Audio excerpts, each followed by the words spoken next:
I think we are ready to get started. Can we have and thank you all for being here. The HEC, as you know, is a very important function, so we need to have approval of the agenda. Is there a second? Second. Okay, it's been moved and seconded. Any discussion? All those in favor?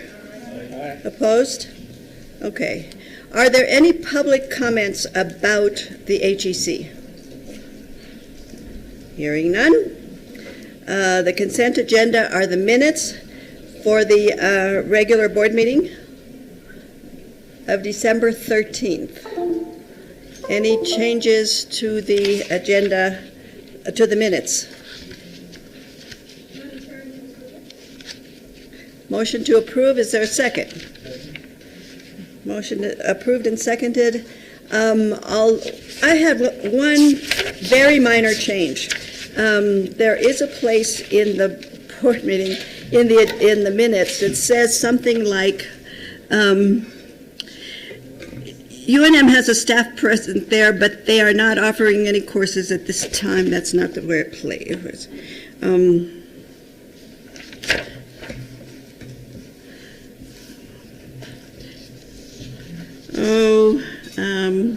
I'm not seeing it, but if you see it, Rebecca, there's a place where it says they say rather than we, so it sort of, it's about the location. So the location says the location is there rather than it's our group. So you can make that. It's an editorial change. I'll find it for you. Other than that, any other changes to the minutes? All right. All those in favor of approval? Aye. Opposed? Okay.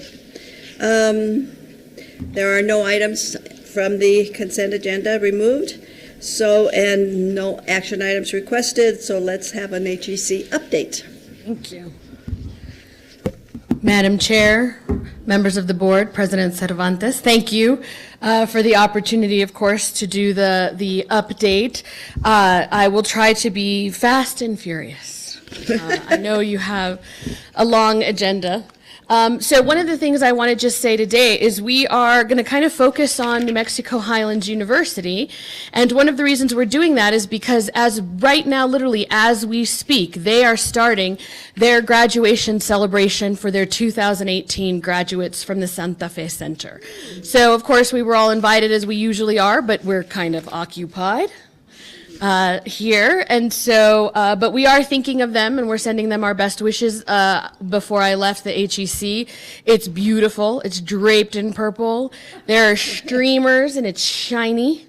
So we're super excited. So because of that, I wanted to go ahead and take the opportunity to sort of look at what we are talking about. So one of the things that you will find at your desk that I'm also referencing in this slide is this letter from Robert Anaya regarding some of this information. And so I just wanted to highlight that you have that, although I do have it in this presentation as well. But so for their 2018 graduating class, New Mexico Highlands University has 75 graduates. 50 of them are receiving their bachelor's, 25 are receiving their master's, and 47 of them, or 63% of the Highlands graduates, received their Associate of Arts or the majority of their courses from Santa Fe Community College. So we're very excited. Obviously, we're continuing to grow that every year. And so this is about in line with what we had last year. So we're going to see if we can go ahead and continue to grow that. We are adding some more articulation agreements, as you may have heard earlier, and we're exploring some other programs. So I just wanted to make sure that you knew this is what we were looking at. That's just pictures from last year's graduation celebration at the HEC. So I just wanted to make sure that you had a sense that it's celebratory, and we turn that collaborative learning lab or that front foyer into a great big party space for them. Look how many people are there. Yeah. And what you don't see are some of the seats that are around the top of we usually get about 200 people sitting in there. So we have about 125, the way that we set up, and I should probably not say that too loud because Henry's going to tell me it's past capacity. We get about 125 the way we push the computers back. We put those couches, we pull chairs from the classrooms. We get about 125, 130 in that CLL area, and then we get the rest of them up above. And we've done chairs. Board member Romero has seen when we've had a full house like that, and we've put them around the. So we're very excited, and every year we're a little bit worried that someday we're going to run out of capacity to host everyone as we grow those courses. We're hoping not, though, because they really feel they get to walk, obviously, at the main graduation on main campus at Las Vegas, but they feel this is where they go to school. This is where their classes are. So they're very connected to here, and so they very much like to be able to do the celebration.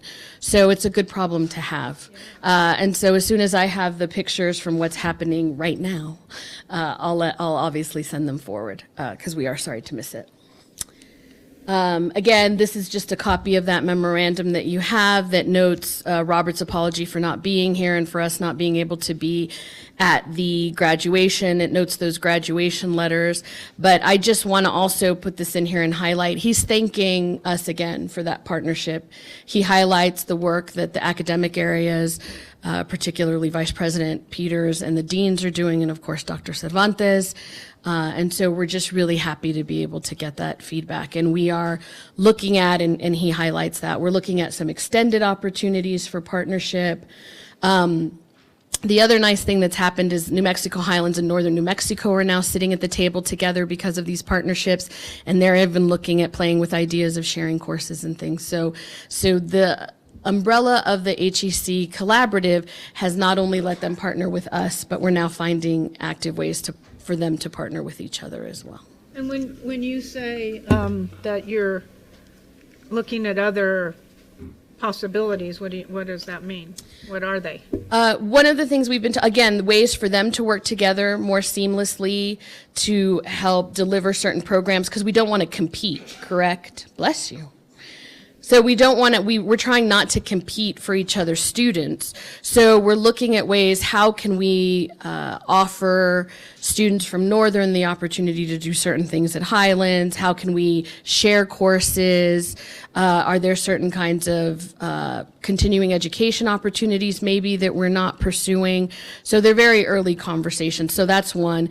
The other is we've recently received a draft from New Mexico Highlands regarding a more active transfer partnership that has to do with even possibly, they have a grant that they've gotten, so they're looking at, can we leverage some resources and have a shared transfer advisor? You know, can we look at ways to more actively look at giving students access to certain resources? These are all very preliminary conversations, so I want to be very careful. But it's an opportunity to get at the table and explore what might be available through some of these other leveraging of resources. The other thing that I guess I should say here very quickly, and they did have a letter, but it's not public, is they had a second site visit from their accreditation team from the HLC in March, and they did get a letter. They got very, very positive feedback regarding their probationary status in terms of their accreditation. Of course, we won't have the final word until June from the Higher Learning Commission, but it looks like what we can say publicly is the feedback that we've received is we're very optimistic that everything is going to be just fine. But we won't know for sure until June. So just in terms of general HEC information that's coming up, I do want to let you know we are going to have an open house on June 6th. We've just solidified that. We haven't kicked off the campaign quite yet, but these are just pieces that were used last year when we did the open house that we had in August. So we'll be doing the same kind of tactics. I'm currently working with marketing and PR. It'll include things like a Facebook campaign, of course, the radio ads, and a print campaign. And I'll just also use this opportunity, since we're highlighting the facility in this open house, and of course the partners have faculty and representatives who are there. For those of you who know, we did have to do a little bit of of a renovation to the side of the building. So that's all done and it's beautiful. And you can't tell there was a hole there. So it's all good. The HEC is gorgeous. So just a quick shout out to Henry Mignardo and his team for the work that was done. It's looking just as good as new. We're very excited. Just, Madam Chair, Yes. what was the hole from? A truck. Oh, Oh, ouch. It's all good. did they have insurance? I believe that was covered under our, yeah. Yeah, it was an accident. Okay, thank you. But it's, yeah. But it's gorgeous now. You wouldn't even know. So these are just pictures from last year's open house. This was before we got too busy, but you can kind of see the setup.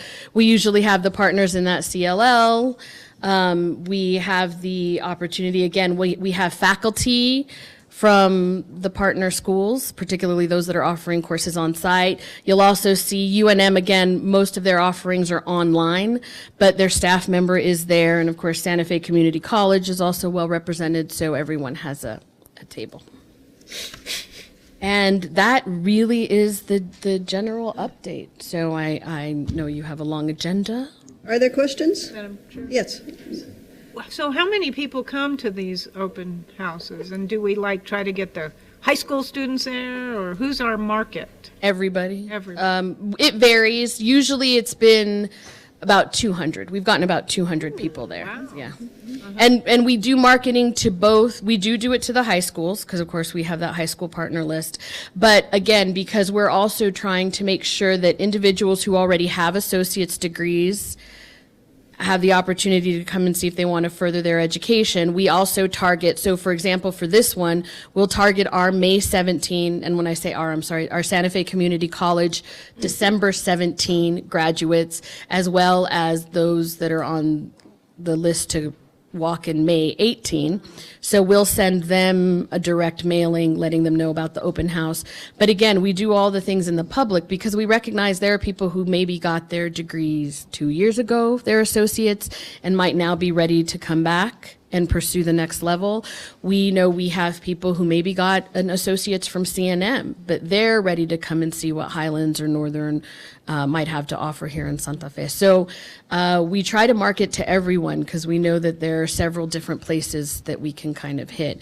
We do highlight for the high schools, of course, the fact that they can save over $10,000 if they start with Santa Fe Community College and then transfer into one of the programs at the HEC.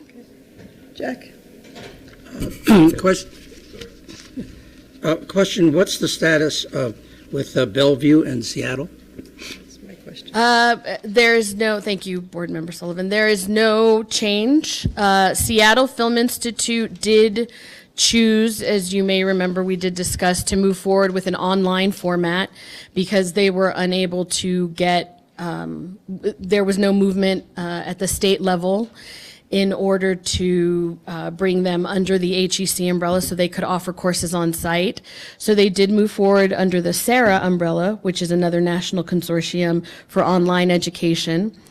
They moved forward with that certification, which they were able to get. We did have SFCC students who then went in and have chosen to do the program online.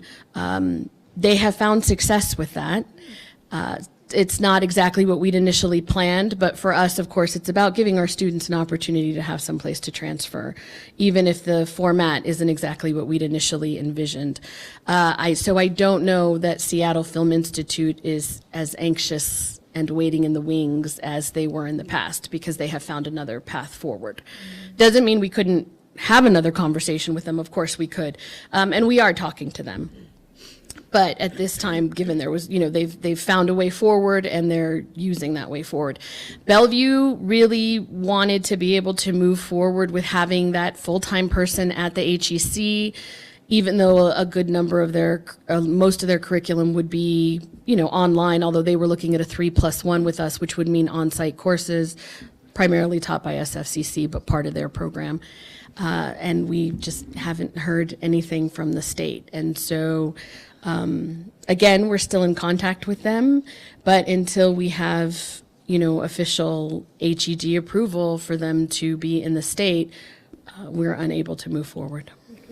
Well, Go ahead. So HLC haven't given either of them accreditation.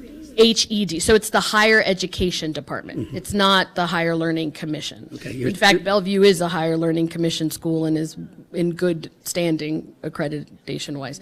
It's the Higher Education Department, so the state of New Mexico that has not. You might want to correct your minutes to reflect that. Oh, okay. But in either case, they haven't gotten accreditation because the last time we talked, Bellevue had been waiting for 11 months. Yeah. And so now it's another, 3 months or 6 Yeah, and the months whole rather. process has actually been about a year and actually more than a year and a half with the beginning of discussions. And is there a reason for that? My best answer is what I can tell you that we've heard from the Higher Education Department, which is just that they, as a function of some of the restructuring they had to do a couple of years back, they no longer have a staff of people who go through and do all of the approvals for the state. In terms of state authorization, they had one individual who was focusing not just on new state authorizations, but also reapproving or recertifying ones that were already in place, and they basically got backlogged. The other thing that happened is they did also recently update their state authorization policies. So that happened, I believe, in December, and so they were looking to see whether or not they were going to ask those who had not yet been certified to go through the new process and reapply, or whether they were going to grandfather them in. And that we hadn't heard a final word on yet. George? Thank you. Yes, it's wonderful to see the number of graduates from Highlands. Can you give us a little context in terms of the number of students from Highlands and from the other cooperating institutions? Highlands currently, thank you, Board Member Gamble. Highlands is currently our most robust partner, and they have on any given semester between 200 and 300 students registered in their programs at the HEC on site. And just one of the other things that you have up there, if you want to look again, is I've given you the updated, just our quick fact sheet, and you'll see the programs that are listed on the side. Again, Highlands has 200 to 300 students. In terms of Northern New Mexico College, because this would be their inaugural year, we did have some enrollment concerns. Some of that, I think, had to do with the fact that we were kicking off that partnership in August, and so we didn't necessarily have the opportunity to advertise as much as we would have liked. So really, we only have about 25 to 30 students, but their hope is that we'll be able to, obviously, with some of this more assertive marketing, be able to increase those numbers in those 3 programs. Okay, thank you. You're welcome. Other questions? Rebecca, Kathy? could you remind us what the programs are that Northern is offering now? Northern has 3. They have their information engineering technology. Underneath that, there's some different tracks that include emphasis in things like cybersecurity, IT.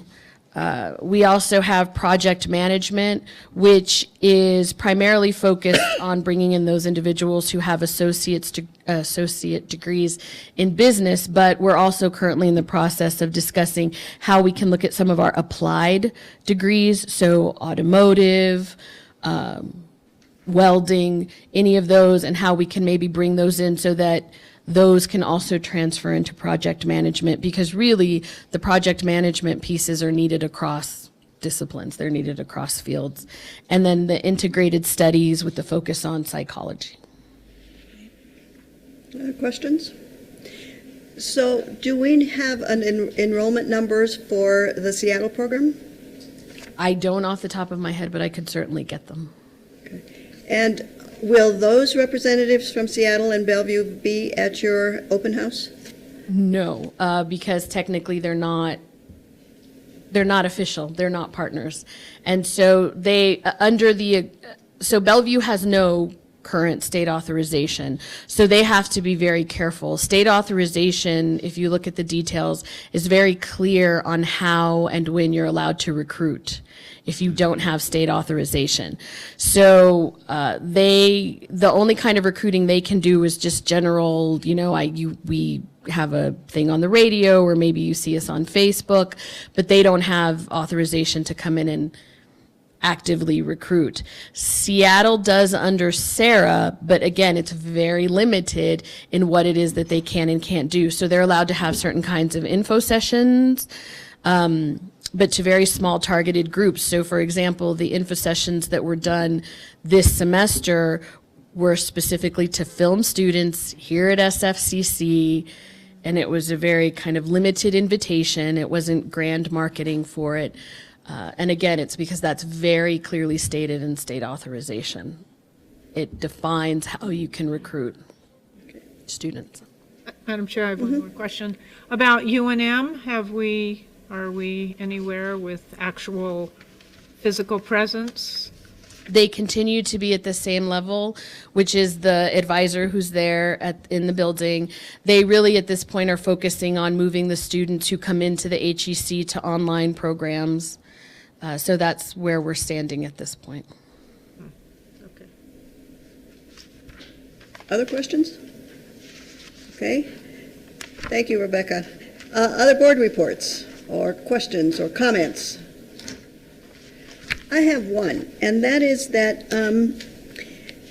I think it's really important that we, as the Campus of Art and Design is moving forward with the city, I think it's very important that we be very assertive about ensuring that the function of the HEC is in front of our citizens, because it's there's a perception that there is no bachelor's or master's degree program available in Santa Fe, and my worry is that we overlook that and then make it when it's too late. We try to jimmy up the fact that we have the HEC, which does in fact provide four-year degrees and master's degrees to the Santa Fe area. Thank you, Chair Romero. I suspect that Dr. Cervantes will go into this in a little bit more detail during the regular Santa Fe Community College Governing Board, so stay tuned. But what I can say is that we have had the opportunity now to be part of the process. We have had representatives from Santa Fe Community College, including myself, who have been to some of those revisioning the Safuad campus meetings, and we have now had the opportunity to get in front of the individuals who are facilitating that conversation in a way that I think we hadn't in the past. There's now written documentation regarding the different ways we think we can have a role in that conversation. And again, I don't know if you'd like to add something now, but I know that There were 10 representatives, as I think I mentioned before. Oh, thank you. When we participated in the 3 different sessions that the city held a few weeks ago.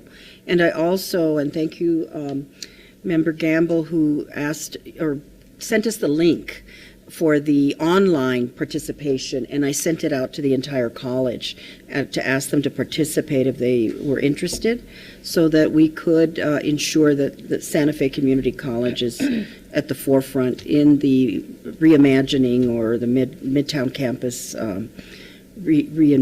whatever it's called, as a revision, reimagine, etc.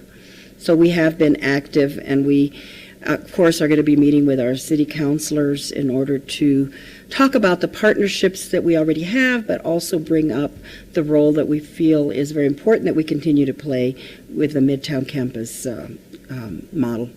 And we're going to meet with the mayor also as part of that. We did get some verbal, I guess what I can say is we've gotten some verbal assurances that they understand that the HEC is there. The HEC Yes. was mentioned in all 5 of the different concepts that they were putting forward. They noted it, they knew it was there. There was a nod to the fact that whatever education discussion for higher education was being had for that space, that there was a recognition that the HEC was adjacent and needed to be part I of. wanted to add that our Executive Director of Marketing, Todd Lovato, has had conversations with Economic Development and talked about this also, and Matt Brown and others keep reassuring us that that we will be part of the process, and so we have to, I agree with you, Chair Romero, that we need to keep reminding the city and the different departments of that. Thank you. Anything else? Okay. Move to adjourn. Motion to adjourn, is there a second? Second. All right. We are adjourned with the Higher Center District Board meeting. Okay, now we're going to call to order the regular Santa Fe Community College Board meeting. Yeah, this looks like an unruly crowd. I might need it.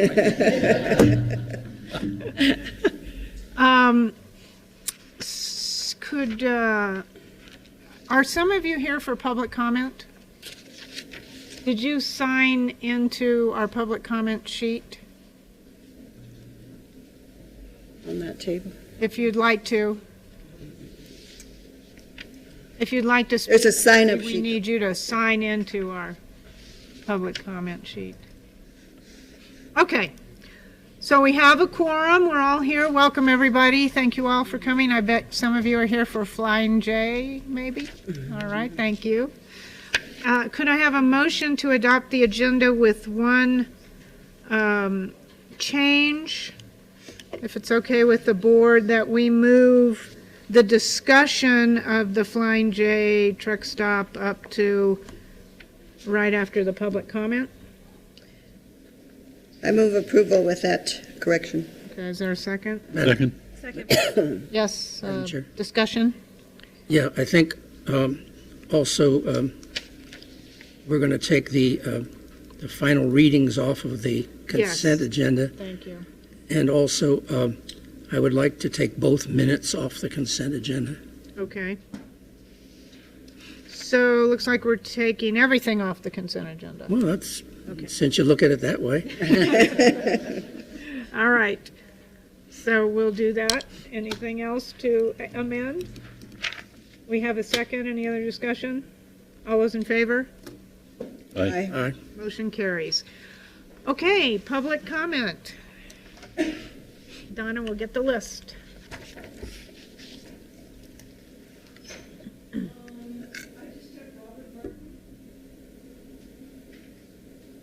Was there another sheet?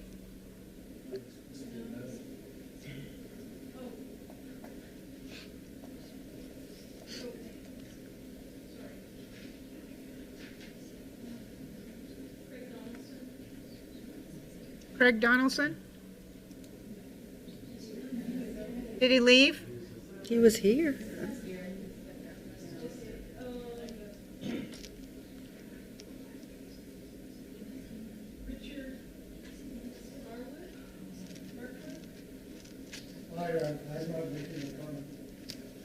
Oh, okay.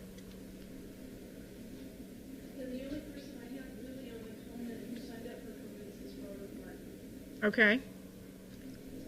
Come on up, and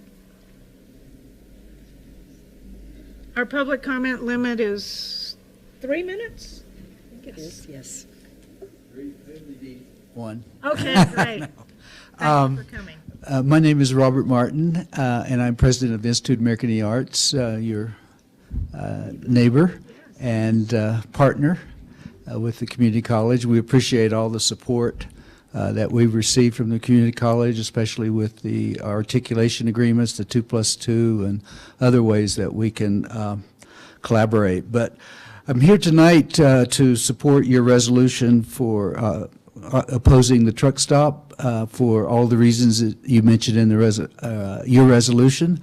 We have a resolution, and you mentioned it in yours, from the Institute of American Arts Associated Student Government, and they were supposed to be here this evening, but two of them became ill under the weather, and they are not able to be here. But I brought some copies of the resolution, if I could leave those with somebody to share, and for your background information. For those reasons that you delineate in your resolution with the impact on the quality of life, the traffic congestion, in fact, the Rancho Viejo Boulevard and Highway 14, that's probably our main entrance to the campus. A lot of our people come from the Pueblos and Albuquerque and north from Los Alamos and Espanola. So, I can't imagine the congestion there and that interchange handling that kind of truck traffic. And of course, with the light pollution, the noise, and everything else, it's just one of the reasons we're all here is the aesthetic value of the landscape and everything, and it's just going to be adversely impacted. So I was really pleased to see it on your agenda, and I commend the chair and the governing board for even considering this action, and hopefully you will approve it. Thank you. Thank you, Dr. Martin. All right. Can we have a motion to approve it, and then we can have discussion?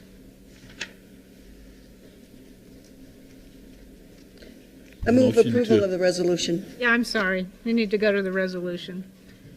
Now can we have a motion? So moved. Is there a second? Second. Let's have discussion. Madam There's Chair. any? Yes?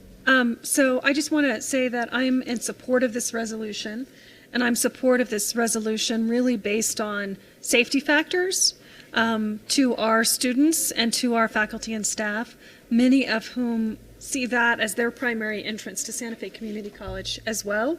So if you're coming up the interstate one way or another, most people are using that as an entrance into this institution as well. And again, that congestion, especially with trucks and student drivers, probably isn't a good combination for safety.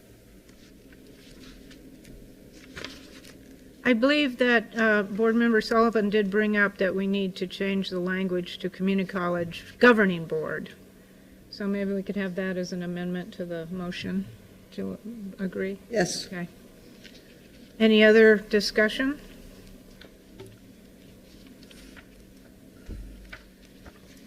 Well, in developing this resolution, I really wanted to not only support our students, faculty, and the issues of traffic, but really support our surrounding neighborhoods and communities, because Rancho Viejo and over to the east and north, we have many communities that have been so supportive of the community college and all that we do, and we have our discussions about roads and traffic circles and all, but I think that it's very important for us to be a good partner for the community around us, and this does seem to be a good approach. The Planning Commission, I think some of you were there at the Planning Commission meeting where they unanimously rejected the truck stop. So I hope we will pass this resolution. Madam Chair, I think there's also an element of good citizenship involved in this. We are neighbors, and we do care about the safety of our students. We care about the way that traffic patterns happen. And so, not every resolution that comes before us is likely to be approved, but this is a place where we can model good citizenship and support for our neighboring communities, and so I would support that. All right, let's have a vote. All those in favor? Aye. Aye. Opposed? Motion carries. Thank you all for taking the lead, and thanks for coming. Okay, back to the regular agenda, President's report. Good evening, Madam Chair and board members. Beginning with my report, I'll start with our employees of the month. For the month of March, the Ermelinda Miramontes, for the Pass It Forward, that is, Ermelinda Miramontes from Palms was nominated by Mary Dubose from the Adult Ed Literacy Program Specialist. Is Ermelinda here, or? Yes, she is. Good. All right. Come on. Sí, siéntese acá para que la podamos ver. And did you nominate her? Oh, I'm sorry. And Melinda nominated. I'm so sorry. Yep, that's what it says. I'm sorry. Ah. Good. My name is Melinda Miramontes. I would like to thank my colleagues for acknowledging my work as a custodian, as I work hard to make the college presentable and clean for the students, staff, and faculty, and for the community. Thank you very much. So that is her, acceptance From last year. and then she nominated. Yeah. Y felicitaciones por el honor que le damos, pero usted nos regresa mucho. Así es que muchas gracias. Gracias a ustedes. Sí, cómo no. Contenta con mi trabajo y muy contenta para trabajar aquí en el colegio y ayudarlos a los estudiantes, a gracias. todos. Me encanta. Gracias. Me encanta poder ayudarlos a todos y estoy muy contenta que me hayan reconocido mi trabajo. Muchas gracias. Felicitaciones. She's happy to work and support our students. Gracias. And then Yes. Ermelinda nominated Mary with the Adult Education Literacy Program Specialist. Gracias por nominarla a Mary. Mary, congratulations. Do you want to say Yeah, something? move, Take move the the microphone. mic a little, Mary, please. I was very surprised and honored to receive this nomination from Ermelinda. She takes part in our workplace program. I'm with a program called Literacy Volunteers, and we work in conjunction with the Adult Education Department. We have volunteer tutors that help our adult students improve their English speaking, reading, and writing skills. And we also have volunteer tutors that work with adults who are learning to read or studying for their high school equivalency exams. So, like I said, I was really surprised and I was very touched to receive this nomination. Absolutely, the best part of my job is to work with and to serve my coworkers and the students in the program. Thank you, Ermelinda. Thank you so much. Congratulations, Mary, and Thank you. congratulations, Ermelinda. Thank you both. Thank you. And thank you for both being here tonight. Yes. Thank you for both being here tonight. Thank you. Gracias. And now we go to our WOW-gram, and Angela Ortiz with Faculty Health Sciences nominated Sahej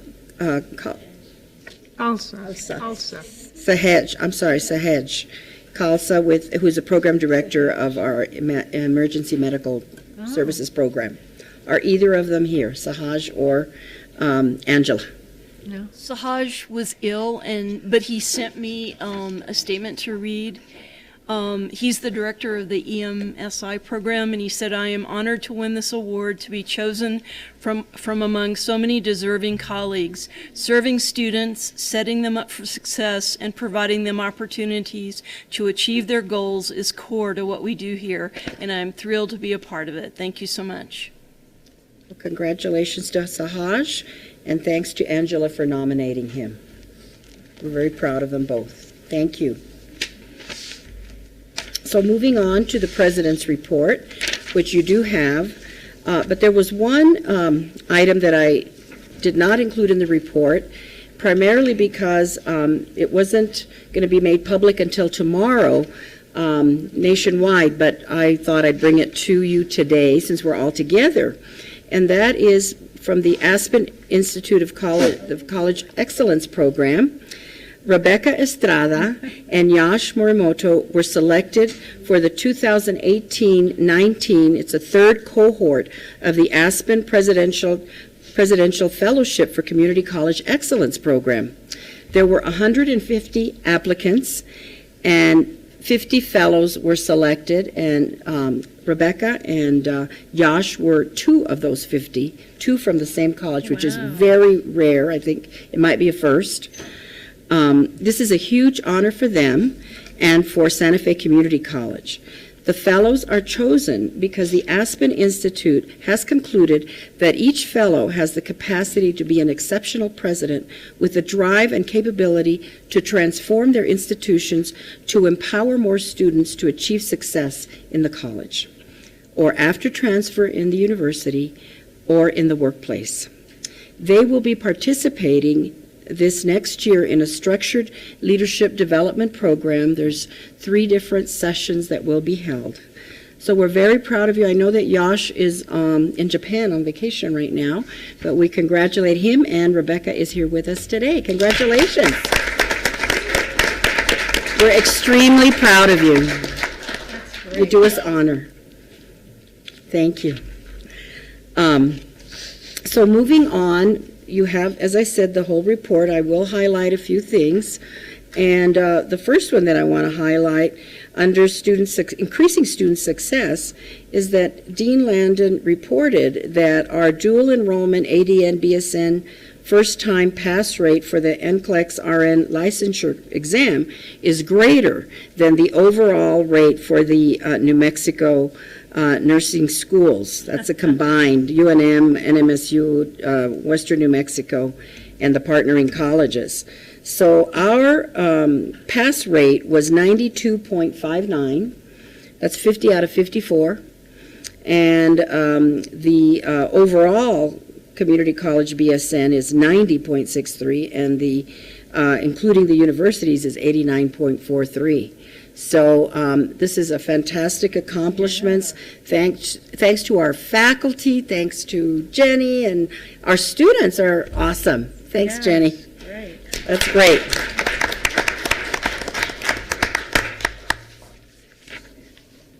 Moving on, I want to mention that the college has been awarded a pair of contracts by the International Center for Appropriate and Sustainable Energy, ICAST, in partnership with the U.S. Economic Development Administration.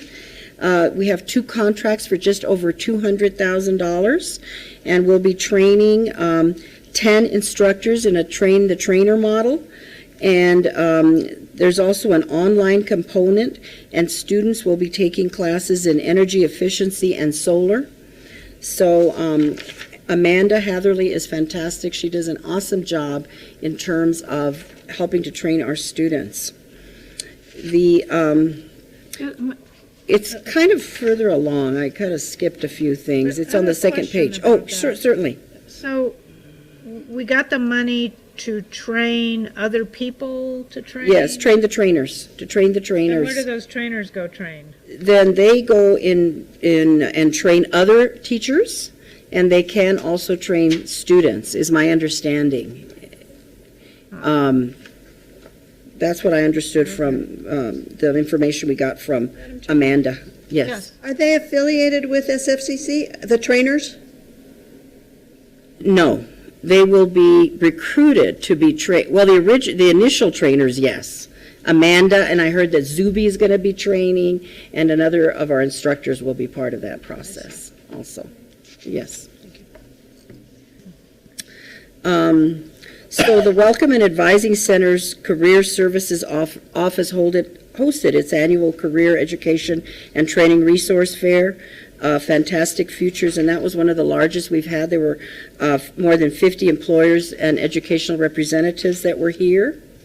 Oh, and I did skip one that I meant to mention, that our Marketing and Public Relations Recruitment Office, I'm sorry, I'm skipping back, had their Explore Your Options at SFCC, and that was held on April 19th. We hosted 60 people that evening. That's one of the, I think, is the largest turnout that we've had. And they offered dinner, they did campus tours, they provided information about our program services and financial aid options. So thanks to Marcos and your staff who organized this, and what a great turnout. We hope that all of those 60 come to the college. Thank you. Let's see, moving on. On April 20th, we had our fantastic exhibit, the opening of our art faculty exhibit, Collective Vision, at the Capitol. As I've mentioned before, it runs through the, I think, August 10th. And there was 200 people in attendance. It was a lovely event. Our fashion design program conducted a mini fashion show. But our faculty are so talented. They made us proud. It's a beautiful exhibit. I encourage all of you to go by. Thanks to Dean Jacobs, who worked really closely with the curator, Dr. Sanchez from the Capitol. Thanks to all the faculty for being so talented, and we're so lucky they're ours. Thank you. Peter's here. He was there. On that, Madam President, I just made it because we had our committee meeting Yes. and got to see part of the fashion show. But it's such a great gallery showing there in the rotunda, and so many tourists go to the Capitol during the summer, and they walk through, and so it'll be great exposure not only for all of our faculty artists but for the college. Absolutely. So thank you all who did. Yes, we were so proud to be chosen, because there's only 2 a year, and we were chosen to be one of the 2, and I guess we've never had that before, had we? We did, wow, but they asked us back. 2004? Okay, wonderful. That's a while. Yeah, so just 2 days ago, no, yesterday, seems like 2 days ago, the Native American Leaders Luncheon was held here at the college. Board member Romero was there. We had, it was the annual MOU signing with the 11 Pueblos and the Navajo Nation. Our students who received the scholarships were highlighted. They spoke, and of course they make us so proud. They have such challenges that they overcome, and they talk about how important the scholarships are to help them succeed. So it was a outstanding event, and we're so proud to continue with that partnership with our Pueblos. And we had, 13 governors, tribal governors who were in attendance. Yes, so and education directors were there also, and other staff. And I know we're going to be following up with one. The education director from one of the Pueblos asked, is there any way that you might be able to take a program to the Pueblo so that the students can start out and we can bring other surrounding Pueblos to our Pueblo? I think that was San Felipe, because they just have such a difficult time getting all the way over here at times. So we're following up with her to see if we can get that program started. I'll be calling one of the deans. So, Madam President, so those MOUs, what exactly are they? What do they say? They bring us together in terms of the governors will support us and their staffs in terms of helping to get the word out about Santa Fe Community College, and help facilitate the students signing up for coming to college, signing up for the scholarships, not to be discouraged. There's a lot of support here, and certainly when you have students who are being successful, they can then, and they live in the Pueblos, they can then in turn be ambassadors for us. So that's what it does. It just cements that partnership and relationship. So we can get more students from the Pueblos to come forward to the college. Let's see. So the other that I want to mention is that we are now, Santa Fe Community College is now the owner of the Firstborn Home Visiting Program. And we had a celebration a few weeks ago. The mother and father of the program were here to do the official handoff of the program. We had all of the managers of the program here at the college, and there was going to be some follow-up training because now Dr. Salih will be working with them as part of us now owning the Firstborn program. So it was a very exciting luncheon and then a follow-up meeting with the managers that were here. We had a great turnout for that event, and thanks to foundations that have helped us in terms of purchasing the program, and of course our foundation. That was a big help also. And, I do mention about how successful the Gerald Clay Memorial Fundraiser was, the basketball tournament, our second annual, with 93 volunteers representing 25 Santa Fe Community College departments. And it was very successful. I really enjoyed being there, and not participating this year, but next year I'll try and do some make some baskets. And I know that Jeremy Lovato had a team, and there's a lot of volunteers that are our staff that helped. Well, 93, so it was extremely successful.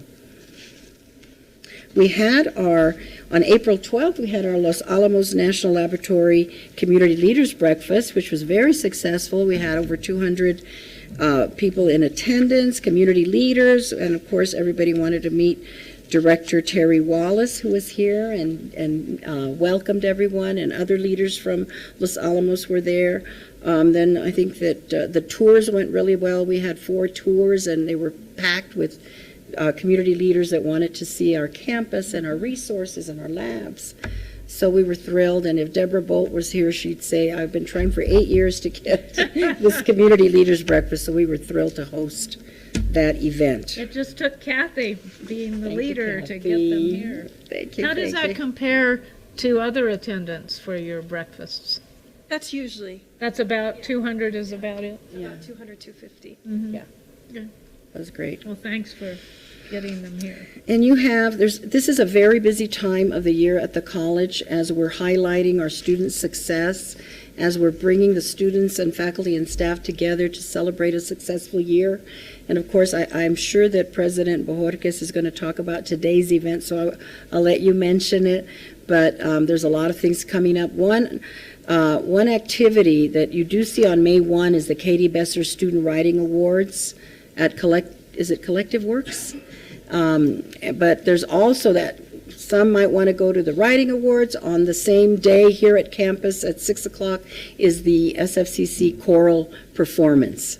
So that's going on. We're on the 2nd, we have our Trio Achievers Dinner. The 3rd, the Student Glass Art Club sale, so come back and buy some gifts. And then, of course, our big success in terms of students graduating on the 12th with Dr. Barbara Dameron, Secretary of Higher Education, as our keynote speaker. And there's a highlight. There's more, but I tried to put everything down for you so that you see what's coming up, and it's going to be a busy month ahead. Thank you, Madam Chair. Yes, Jack? President Cervantes. Yes. I was, of course, real pleased to see the nursing graduate NCLEX exam approval or passing rate get up to 92.59%. Nursing is one of our really strong programs here at the community college. With it shows 50 of 54 passing that exam. What I was just curious about was it shows in 2016 we had only 6 taking the exam. Mm-hmm. Was there a reason for that, or? Madam Chair, Member Sullivan, members of the board, President Cervantes, that is a great question, and I'm glad you asked that. Uh-oh. 20 I retract. No, it's good. 2016 was the first year of our NIMNIC graduates. So that was the first cohort of duly enrolled SFCC associate degree and NMSU bachelor's degree. And at that time, when we started that cohort, that was our accelerated group. So those are students, we take 8 at a time, and they have to have a bachelor's degree. Oh. And since we were implementing a new program, we wanted to make sure that we had our very best and see how they do with that new curriculum. So as you can see, they have always done very well. Our accelerated students, those that come to us with previous degrees, always end up having the highest pass rates. So that's what you're seeing there. Does the bachelor's degree have to be in a related field, or can it be in? No, sir. It can be in. We've had bachelor's degree in music. Mm-hmm. We've had people with masters in chemistry. So it doesn't matter, just a bachelor's degree period. And we find that those folks are used to the rigor and really do well with the intensity of the nursing program. So then they get the 2-year RN, is what they're getting, and so this was the first group that got both the associate degree and the bachelor's, and both take the same licensing exam to be a registered nurse. Is there 1 or 2 exams? There's 1 national exam. Okay. They have to pass all our exams too. Well, I understand that, yeah. Okay. Yeah, that's really encouraging, and we hope that encourages other students to apply as well. Absolutely, and we hopefully will keep up the good pass rate. Our director just got the first quarter pass rate for the year, and we only had one. We still have associate degree students only that are graduating, and I forget the number, but it might have been in the teens, like 16 or 15, and we had only one of those that didn't pass the first time, but because of the small number, that meant our first quarter pass rate for our associate degree students so far is 85%. But we had, I would say, roughly 10 of our graduates for BSN, ADN, and they all passed. So we're keeping our fingers crossed. And the rate that we have to have is 80? 80, okay. So we're still okay on that? We're still doing great. Since we're talking about nursing, I also wanted to mention and report that we've established a nursing, the Ashley Knoll Nursing Scholarship Endowment, which has been fully established now through the Santa Fe Community College Foundation to honor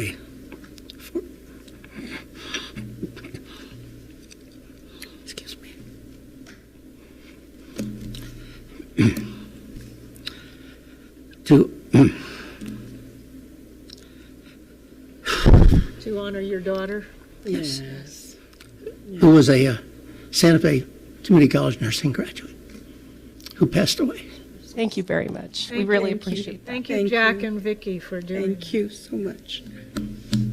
Thank you. Sorry. I also want to just say that since we're talking about, I was very touched at the Native American Scholarship Award luncheon, and I was very pleased to see one of our first semester nursing students there who had just left the lab in uniform.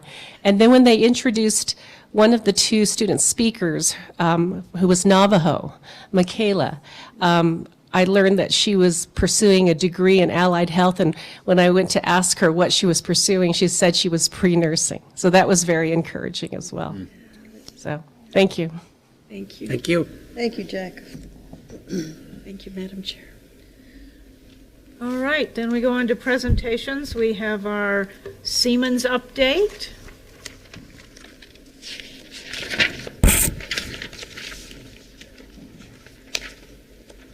We haven't seen you in a while.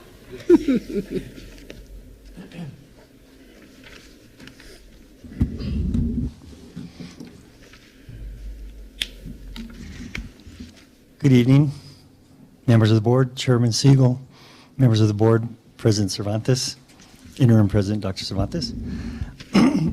Thank you for allowing us to present this afternoon. We're here with my colleagues, Bill from Siemens, and of course, Camilla and Dr. Bustamante from TATC.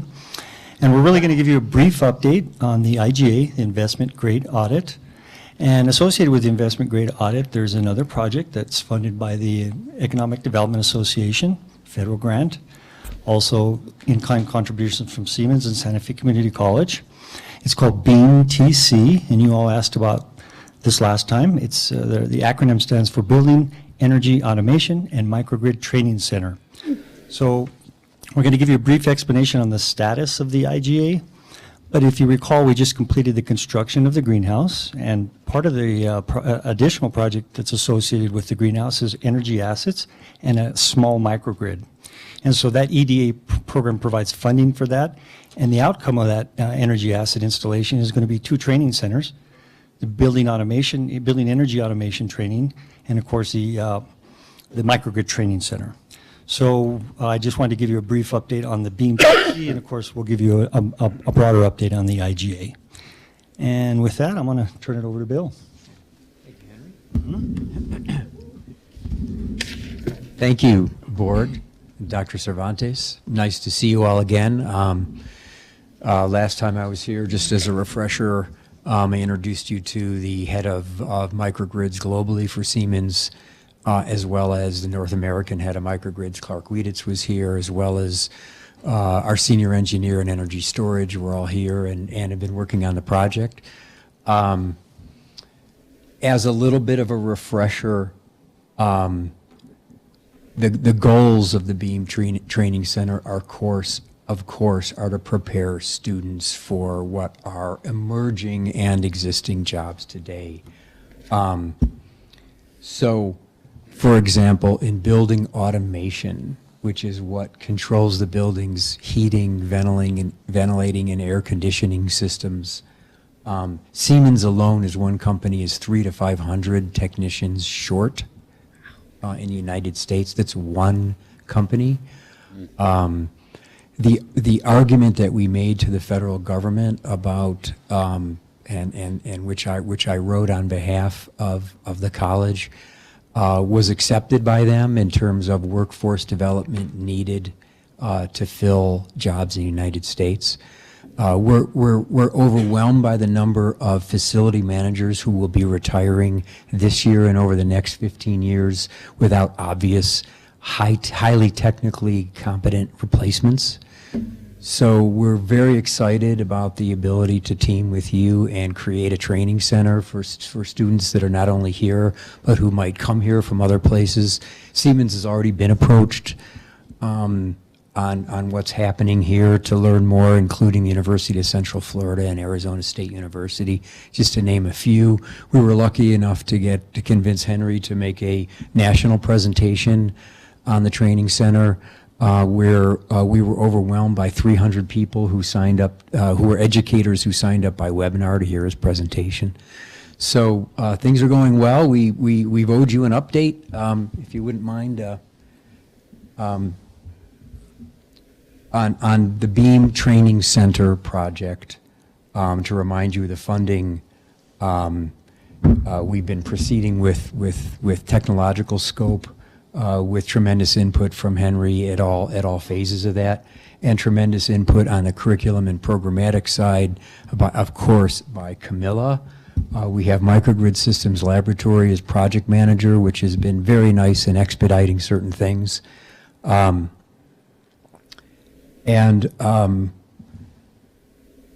hope that within the next couple of weeks we'll have final budget and a better idea of financing structure for it. We've already got the physical, thanks to Henry and Camilla, the physical parts of the program established. So next slide, please. So on to the campus-wide project. That's the IGA, which studies it, and the performance contract that follows it is how this works. If you would,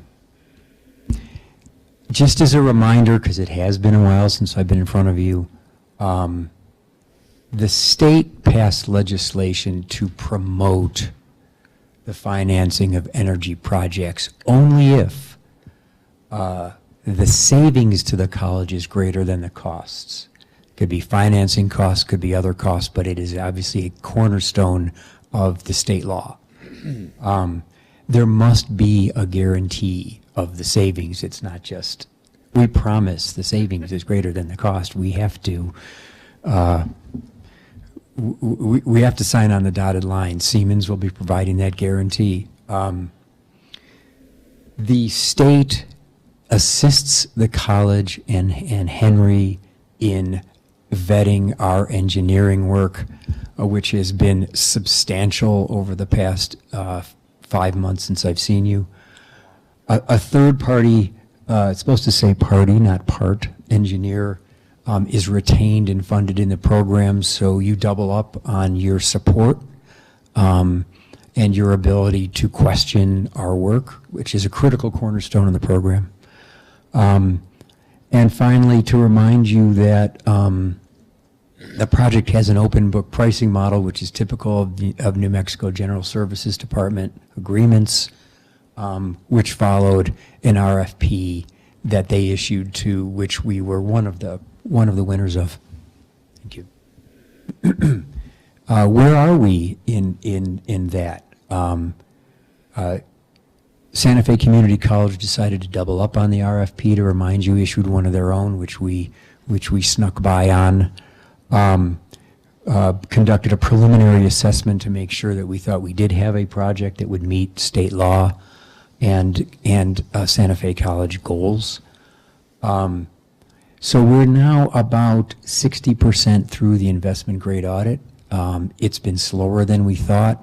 We have at least 4 full-time engineers on the project, one in energy, one in microgrids, one in distributed energy, that's solar and batteries and things, as well as retained 2 outside engineering firms to support us in a couple specialty areas. It's been slow, but slow is better.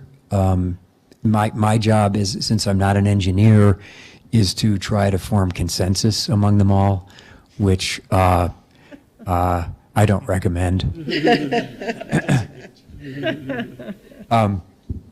So what's coming up? A 60% presentation to staff and feedback, and then on to hopefully in June a 90% completion of the project, and then as required by law, a fully written, published investment grade audit of all of our findings, which is then evaluated by the state Energy, Minerals, and Natural Resource Department, as well as the third-party engineer, which is newly identified by Henry as a firm in a prominent firm in Denver. And then an RFP that you issue for financing proposals. Dodd-Frank's legislation keeps a brick wall between us and that process, although Siemens Finance will, without question, respond to that RFP with a financing proposal. And approvals by, then we'll request for approvals by you and by the state, and that would be the Department of Higher Education and probably the State Board of Finance. It's up to them whether they go to the State Board of Finance, not up to us. So that is where we're at. I was hoping tonight to introduce you to a prominent colleague whose name is Nazar Al-Kayat, who has been the microgrid engineer in charge of the project and has really lives and breathes your infrastructure and energy goals. But he didn't get in till 6 o'clock, so I wanted to acknowledge him, but I hope to introduce you to him next time. Thank you very much. And questions, of course. So did I understand right? You said we have 4 full-time engineers here at the college analyzing? Not here, but at Siemens' various locations. Oh, okay. Communicating regularly with the college. So then who is doing the audit? So Siemens is doing the audit. So those people are coming here and doing the audit? They're coming here. And doing Yep. different. 2 of them are here on campus tomorrow if anybody'd like to meet them. Okay. And through Siemens, there's consultants that also participate in the audit, like the water consultant from Portland. Right. And other consultants, lighting consultants have been on campus to look at all of our lighting and make sure that some of those projects will be included in the IGA as well. So Certainly. just as an outcome, the goal of the IGA, our goals and hopeful outcomes are that of the audit are that eventual energy performance contract, which is an outcome of this audit. Our goals are to gain utility and operations cost savings and efficiencies, to gain a campus energy resiliency and reliability system, upgrade our system to a more resilient and more reliable, to add additional conservation activities. We want to be able to conserve better so we can reduce our overall costs, and to complement our renewable energy assets that we have now to provide a microgrid management system of all of our, and controls of all of our energy assets. That's our goal as an outcome of this IGA. So is part of that to increase our alternative type energy? Or just? That's what the engineers are looking at. We have a megawatt and a half photovoltaics on campus. Should we add additional photovoltaics? Should we add battery storage? Do we complement that with combined heat and power? We're also looking at energy generation through natural gas generation. So we're looking at all those assets, and they're going to optimize that for us. George? I would expect, given the weather we've had here the last month, that I would hope you're looking at wind as a possibility as well.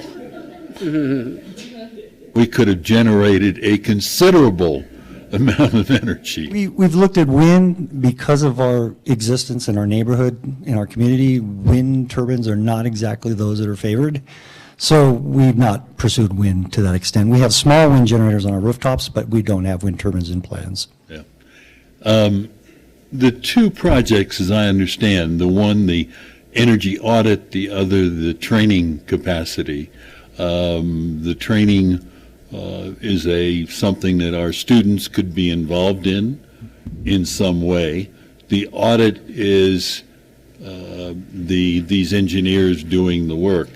Is there any crossover? Namely, could students in any way interact, some students, with the engineers to learn, to use that as a learning opportunity in any fashion whatsoever?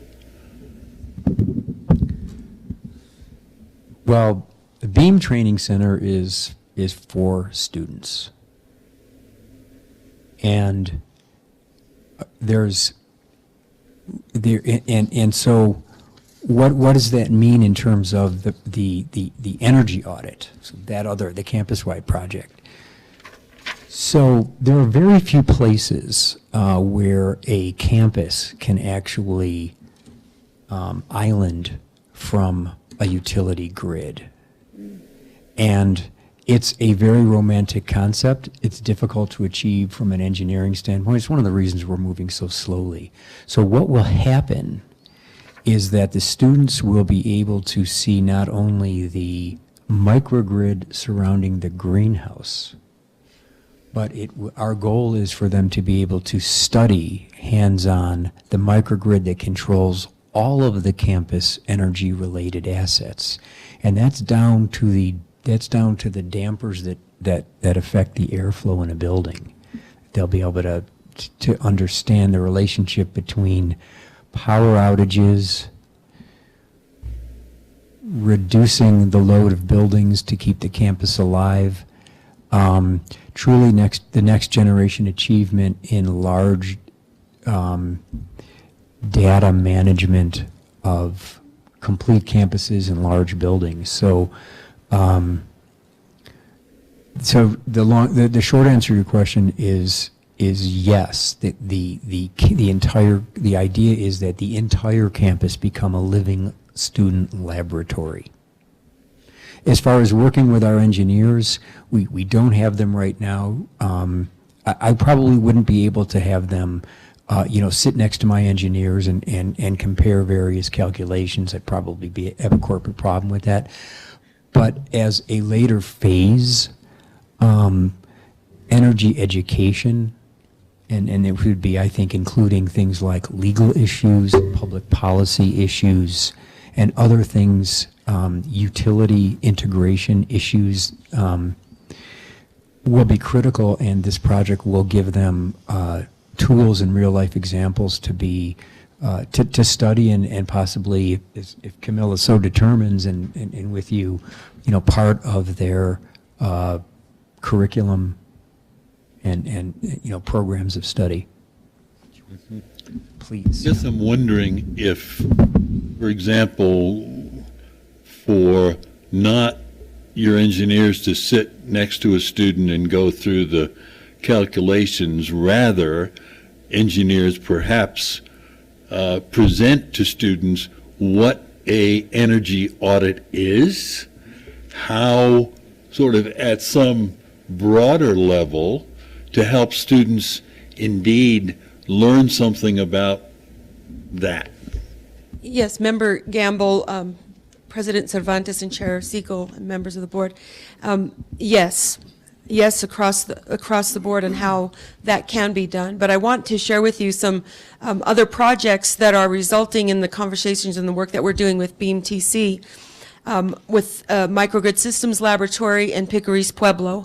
Picaris Pueblo is working with the Department of Energy 2 laboratories, Los Alamos and NREL, the National Renewable Energy Laboratory, and we are at the table in their energy sovereignty goals, and they are working towards establishing large solar projects such as those that we have.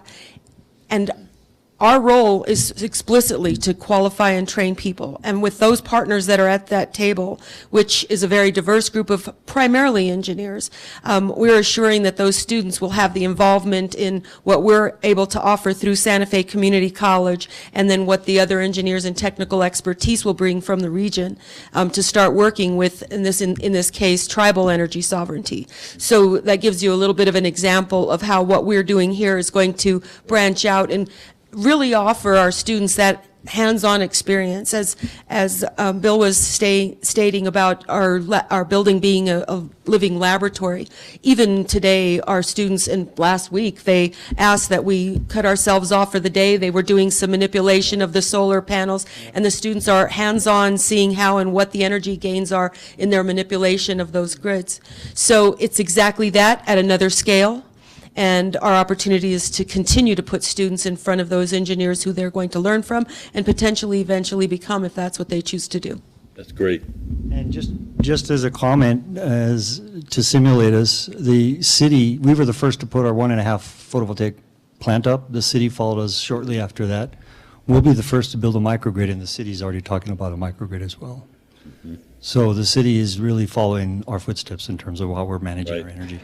And hopefully the students who are being trained here are then going to walk across the street and work for the city. Find a job in the city, because that technology is going to expand in the city, the way they operate their plants as well. Yeah, I just keep thinking about the opportunities of when we have skilled personnel of any sort on campus here doing anything, to take advantage of them, even if it's one lecture. Absolutely, and they're involved in our design reviews to the extent we invite all students and all faculty and staff, and they can come in and exchange with the engineers and scientists. That's great. Thank you. And it goes back to your original question. I think teaching energy auditing would be a very, very good idea, and we have a great model here. We're going to have an audit. I'm certainly going to be available to lecture and teach that. And part of the plan in the Beam Training Center is that we could have Siemens both as guest lecturer and to assist in training existing faculty members. Great. Yeah. Thank you. Madam Chair, I was going to add that I think it's so exciting, the opportunities that exist with this project. And in my president's report, I did mention that the faculty and students are really working to develop the nanogrid to supply the energy needs of our new greenhouse. So it's just very exciting that there are all these opportunities where the students are learning hands-on, and that this is an example with the greenhouse of a project that, they're going to help to supply the energy needs within that using the nanogrid. So thank you. Yeah, it's the entire concept of when we upgrade our plant, particularly physical plant, we always look for students and how we can enhance students' life and experience. And if we can involve them in these projects as an outcome of training and through the project, we definitely want to do that. Mm-hmm. Great. Okay, any other questions? Madam Chair? Yes. I just wanted to say a quick thank you to Siemens for the investment that they've made. I know we're doing the audit, but on top of that, for the investment in education here, which is important to the college and important to our students. So thank you for that partnership. Great. Well, thank you for the update, and we'll look forward to one soon. Yes. Thank you all. All right, enrollment report.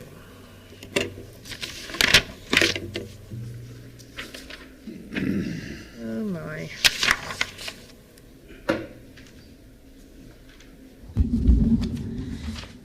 Chair Siegel, board members, President Cervantes, I'm here to deliver the enrollment report. As you'll see, as of today, head count is down 8.46% over this time last year. FTE credit hours are both down 7.24%. And our courses, of course, are down 82 courses total, 7.58% over this time last year. I'll be happy to sit for questions. It's okay. I'm always the one that comes with the bad news. Legislative finance. And Marcos and Todd are here to update you on what's happening in terms of recruitment. Sure. Madam Chair, Madam President, members of the board. So just wanted to give you an update on some of our recruitment and outreach efforts. So we did have our information session, and we did have 60 people that attended, which is, for an information session, the most well-attended session that we've done, and we've done that now for over 3 years, three consecutive years. And what I really wanted to highlight regarding that information session was that we received 12 new applicants from that information session. So at the conclusion of that session, we provided paper applications. So normally we're doing online applications, but I figured since it was a special occasion, we want to make it as easy as possible for these students. So we normally would provide them with a sign-in sheet and an info card, but we really just wanted to nip it in the bud and get them to apply and have that A number so that now they can actually sign up for classes. So out of that, 60 people, we have to consider that a lot of those folks were parents that were there that evening, and a lot of those students are already dual credit students that have an A number. So we were pretty happy with that, that number right there. Also, just wanted to report very quickly, so not only are we in the high schools right now regularly, Capitol High School, Santa Fe High School, but we are now working with the city of Santa Fe, and we will be at the Chavez Center every second and fourth Tuesday for 3 hours with a booth and providing information and having our presence out there. We will also, on top of that, be at the Lafarge Library every other week and the Southside Library every other week. Again, just continuously putting our name out there and putting those boots on the ground so that we have the opportunity to speak to our community. So not only to our high school community, but to our non-traditional students as well, those prospective students. And just one thing that we are very excited to announce to you all tonight, and there will definitely be a lot more talk about this in the upcoming months, but mark your calendars down, Madam Chair, Madam President, members of the board. On Wednesday, May the 16th, our Campus Cast text messaging system will officially launch. We currently right now have over 600 names, and that is high school juniors, high school seniors, members of the community that are interested in taking classes. We will be sending out a welcome text message to every single one of those phone numbers, and they will have the option to opt out so that we're not spamming them if it's what they think. But yes, May 16th, it begins, and we will be happy to report on what that looks like once it happens. Madam Chair. That's great. Thank you, Marcos. Madam Chair, President Cervantes, members of the board. I'm really excited about some of the groundwork that we're laying down in the recruitment and marketing area right now. A lot of the discussions we've had over the past months have centered around measurability, accountability, and how we are reporting that back to you all. But more importantly, honestly, is how that structure can inform how we do better and help us reach prospective students. So we've been having really good, thorough conversations with the enrollment task force committee that's been put together at the behest of President Cervantes. It's stimulated a lot of really good discussion, and a lot of it has been very strategic in its aims and very holistic, so that we can look at recruitment conversations along with the traditional marketing and traditional recruitment avenues, but into kind of a flow chart and a mapping of these students' experiences and what that means for once we get them in the door. What is their experience like, and how does that impact retention? We know that none of these things we do we don't operate in silos. So to explore these things effectively, we have to look at it as part of the whole, right? An interesting headline from the Associated Press today was how New Mexico's statewide enrollment was down across the country more than every other state except for South Dakota. Louisiana. And So clearly some market forces are at work here. What that means to me, though, is obviously not accepting that, but it means that we have to look at target populations and become more targeted in our efforts, that relying on these broader campaigns is still valuable for imaging in other areas, but we have to really start focusing and putting our efforts into geographic locations in Santa Fe, particular population types. That one that we talked about in the breakout board session is Spanish language populations, and looking at how we really present ourselves as a college to those students. Some of these things are really obvious to us, like what an advisor is, or what a test is, but is that a barrier, right? And so all those challenges I see as opportunities, and we are also, well, this is the last thing I'll add, we continue in recruitment with Marcos's leadership to really develop how we are tracking the student through the process. And so, for example, the text messaging, you can't just send out 600 text messages without a plan. And so what we're kind of doing throughout this process is soul searching and finding what would be more of a traditional constituent relationship management process, which is following these people. Okay, this is the second time we've communicated with them. What's the result? Mm-hmm. So, and this takes a little time to set up the structure, but I think that we're on to something really good, and I look forward to sharing more of our progress as we move forward. Madam Chair, like you, to see those losses pains me. And we've talked in the Enrollment Management Task Force and with Vice President Peters that we got to do something drastically different to turn this around. So I just wanted to share some of the things that we've started to do. Vice President Peters and the deans have put together what we're calling, I believe, a Jumpstart Gen Ed program for the weekends, where we will offer like a block of general education courses on the weekends and call it like get a jump start on your general ed and come on the weekend and get done more quickly that way rather than spreading it out. So that's one thing we're going to start in the fall. Math 109 and English 111, a psychology 111, very common gen ed type courses. We also have a geology and the lab that's associated with it happening on Saturdays. Thank you. Starting when? For fall. For fall. So they've got the courses. It's going to be put together in a marketing piece so we can get the word out and get interested people to register.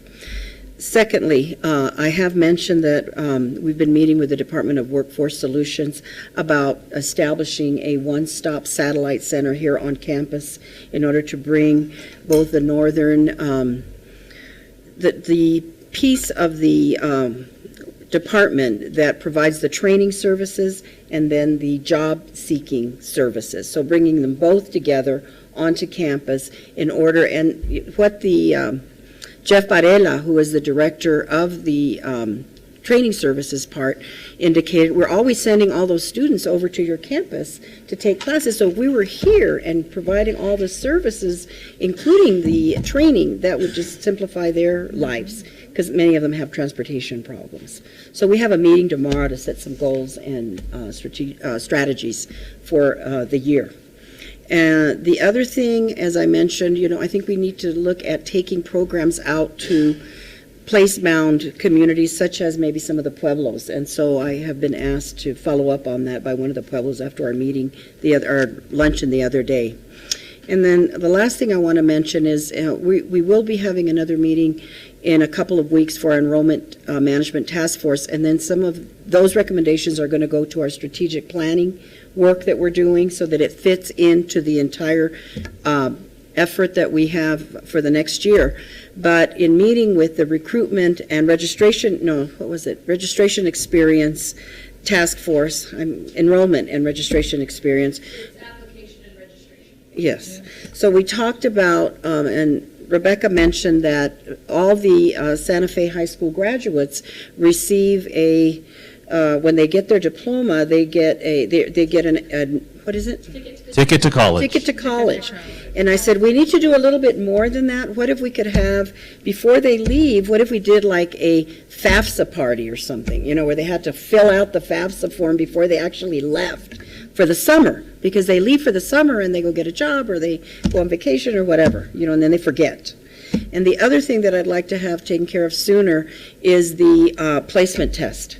Because the research shows that the longer you wait to take that placement test, you forget, many of the basics. So let's give it to them right away before time passes. So I know that Rebecca is working on that to see how we can make that happen.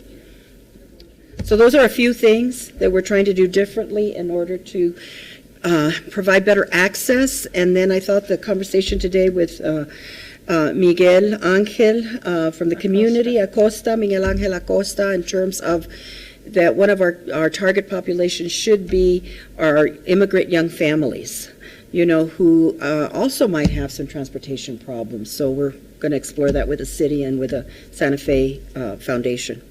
So those are a few things to add to what you're already doing, but we really want to turn that around because that pains us all. And Madam Chair, Madam President, members of the board, so just some of the misconceptions and myths that we hear in the community time and time again, and what we're really working on, one student at a time, one high school counselor at a time, is that misconception of if you do not have a social security number, if you are not born in the United States of America, you cannot have any financial assistance. Right. If you are born without a social security number and are not from this country, you cannot go to college.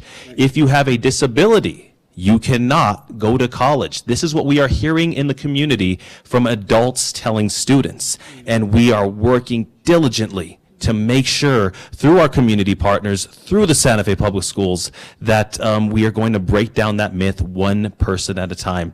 And just one more thing I wanted to add, Madam Chair, Madam President, members of the board. Yesterday at the Native American Scholarship Luncheon, I had the privilege of getting to meet with Governor Martinez over at the San Ildefonso Pueblo. And we are already putting some outreach in place where we are going to make a few trips this summer to San Ildefonso Pueblo to do some presentations. And they will then, in turn, once we get them excited and engaged about what we have to offer here at SFCC, we will then be bringing some folks over to tour our campus and show them a really good time here and let them know their options that they have at SFCC. On top of that, I was also able to speak with Jeff Atencio, who is the Tribal Program Director at the Picaris Pueblo. And they are interested in having Microsoft and Excel workshops for the folks that live over in the Pueblos.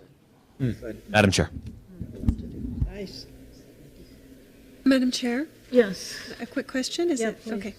So I'm interested in when we go over the breakdown of our total head count. The numbers we have in front of us are really our total head count of this current semester. Yes. Could we pull you probably don't have it, but could we pull data to look at the last 3 years together and what has happened with our out-of-state students? Absolutely. If that head count has come up or down? Absolutely. That's a report that it shouldn't be too difficult. Okay. Thank you. That would be really helpful.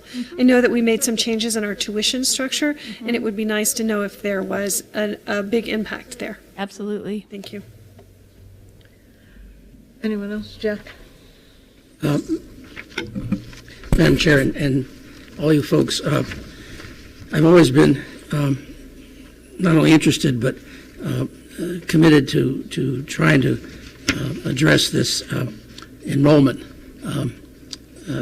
issue, which, as correctly pointed out, is a statewide one and is a national one.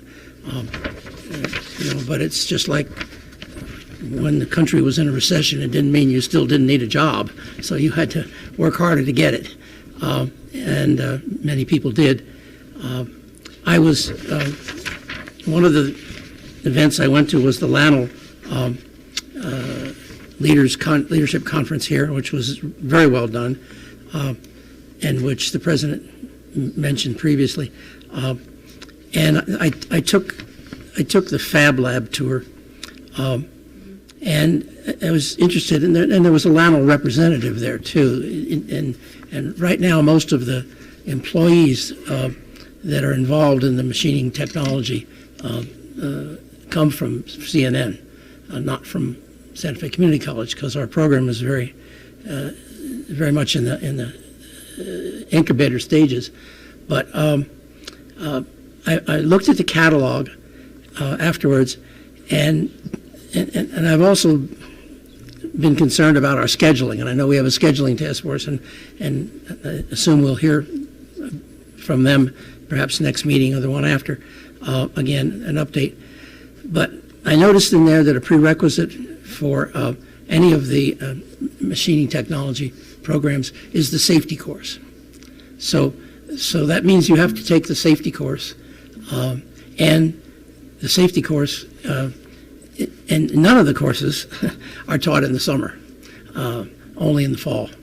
So now this program doesn't have a lot of enrollment either, so it's difficult to understand to make that work. But I just got to thinking if somehow we could get the safety course out of the way, because that's only, I think, a 6-week course, maybe 8, but I think it's 6, in the summer, then those students would be ready to go into the full program and get their accreditation and get to work at LAML sooner, or other employers where that technology is needed. So that's just one example, and I don't know what others we have, but and I know summer is a tough time to get students. It's our lowest enrollment semester, of course, and it's a tough time to get instructors and adjuncts to come in and do that because they go on vacation. So it's a tough nut to crack. But if there's any comments that you could add on that, I'd sure be impressed and willing to see what your suggestions are. Member Sullivan, members of the board, President Cervantes. The 30-hour OSHA course is offered every summer, and it is commensurate to the safety courses that are required for this program. So there is a safety course that's offered in the summer that would qualify them to be able to move through the program. But see, the catalog didn't tell me that. The catalog just said that there's not available in the summer. So if I'm a student or a potential student, it's good to know that, but how do I know that? So Member Sullivan, Madam Chair, President Cervantes, members of the board, this is a certificate program that's embedded in our engineering degree, and we're just rolling it out within the last year. So it is a certificate that's evolving, and I think your suggestion is a good one, and it is something that we're going to look at with Dean Bustamante. We do have the safety course that is embedded in the first class of that series, but I agree that it would be nice if we could get that safety requirement done in the summer. So we will take that suggestion and look at working with Trades and Tech to add that. It's a good suggestion. It's listed in the catalog as a prerequisite, so it's right. It's not as a co-requisite. So. Right, and the way we have it set up right now is that the courses for that certificate are spread over 2 semesters, right, and they're short-term courses. Right. So the idea is that you take that for 2 to 3 weeks, and then you enroll in the next one. So it's sequential. Yeah, so you could do that. Absolutely. You could fit it in if you had the ability to go full-time, which not all students do. So it's just a suggestion. As I say, it's one small component of the many programs that we offer here. But I'm just thinking as a potential enrollee, it seemed a little difficult to get the sequence, that's all. Well, thank you for that suggestion. We'll definitely look into that. Martha? I just want to commend you for disaggregating your data on the backside of this enrollment sheet. That is, I think, so important as you're looking for where the gaps in services are and what populations you all are focusing on. It's great to see that. Thank you, Board Member Romero. This is, it sounds like a lot of our marketing efforts are going towards our high school students, which, great. I mean, there's a captive audience, and hopefully a lot of them will come to college. But what are the efforts for trying to reach out to other adults who have left college, didn't go to college, could come back and get a degree to get a better job? What's the direction there? Well, if this was 10 years ago, I would have said, well, we'll buy more print advertising. But one of the things that's in development, marketing moves some resources into the bond effort, and we are excited to kind of start a couple projects that have been essentially delayed because of having to kind of move some funding around. One of those projects that has been on hold, but I'm going to move forward quickly because of the timing for fall and summer registration, is the mobile and geo-targeting effort. And now let me just answer your question directly. What this would be is, hey, we're going to create a campaign. We want to target residents in Santa Fe and maybe 30 miles north and just above Rio Rancho or within Rio Rancho, whatever. And then we'll set a specific set of criteria, age, income, education levels. And then if we want to get really specific, it could be for specific programs. So one of the program that we're working on now is actually really focused on some low enrollment areas, hospitality, welding, computer sciences. Some of the those are also some of the pitches we've been making to the New Mexican. They ran the hospitality story, which was great, at least from my perspective. And so that would be delivered in the form of a campaign that reached only that audience through, and then there's a variety of mediums, but we really haven't gotten into the mobile and digital targeting like we can, and like let's say like a University of Phoenix, who have spend 20% of their budget on marketing, has been ahead of the game for a long time. So there's an example of that, but it really has to do with targeting and then delivering to these specific populations. Another campaign that we're excited for is actually some TV, and we believe that is more cost effective now than it was before because of the digital nature of TV. They can actually serve ads locally, so we don't have to pay the big market Albuquerque rates, which is just impossible to do that for our population. But now we're able to get in there a bit more. And then the third piece of that would be just really looking at our website and examining how effective we are with search engine optimization. There's a whole bunch of stuff, but that's the best example I could give you of something that we could do that was very proactive and very now also quite measurable when we're able to roll that out and get an ad in Pasatiempo. Thank you, Todd. Madam Chair, I also want to add as well that I think with SFCC and HEC, Rebecca and I have been in talks briefly with Esteban Gonzalez, who works with 810 Quesuave radio station, about possible ways to do outreach to the process of SFCC to HEC. And the big target of that is going to be our non-traditional adult student population. So the seeds have been planted right now, so we're looking forward to what more of that plan is going to look like. But it's a SFCC to HEC venture, and a lot of that is going to just go out into our older community, our non-traditional demographic population. Okay. Yep, George. It's certainly interesting to hear about outreach, sort of modern outreach. One of the things I wonder about is sort of old school outreach. You've got 6,000 students right here on campus. What kind of things have you thought about, have you done, working with students and using them as ambassadors to go out to their friends, to their social networks. Do you do anything of that sort? Thank you for that question. That's very important to us. You'll notice, maybe you noticed as you walked in, the banners that we put up on the light poles that were part of our retention campaign that say "succeed," and there's different kind of inspirational words. Take a look; those are brand new, and they survived the wind, which was amazing. I didn't think, but.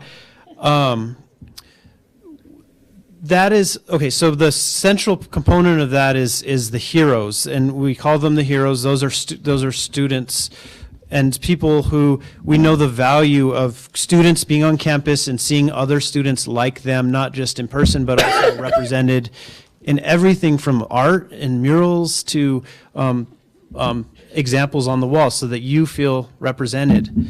And that's very valid and runs very deep and supported by a lot of theory.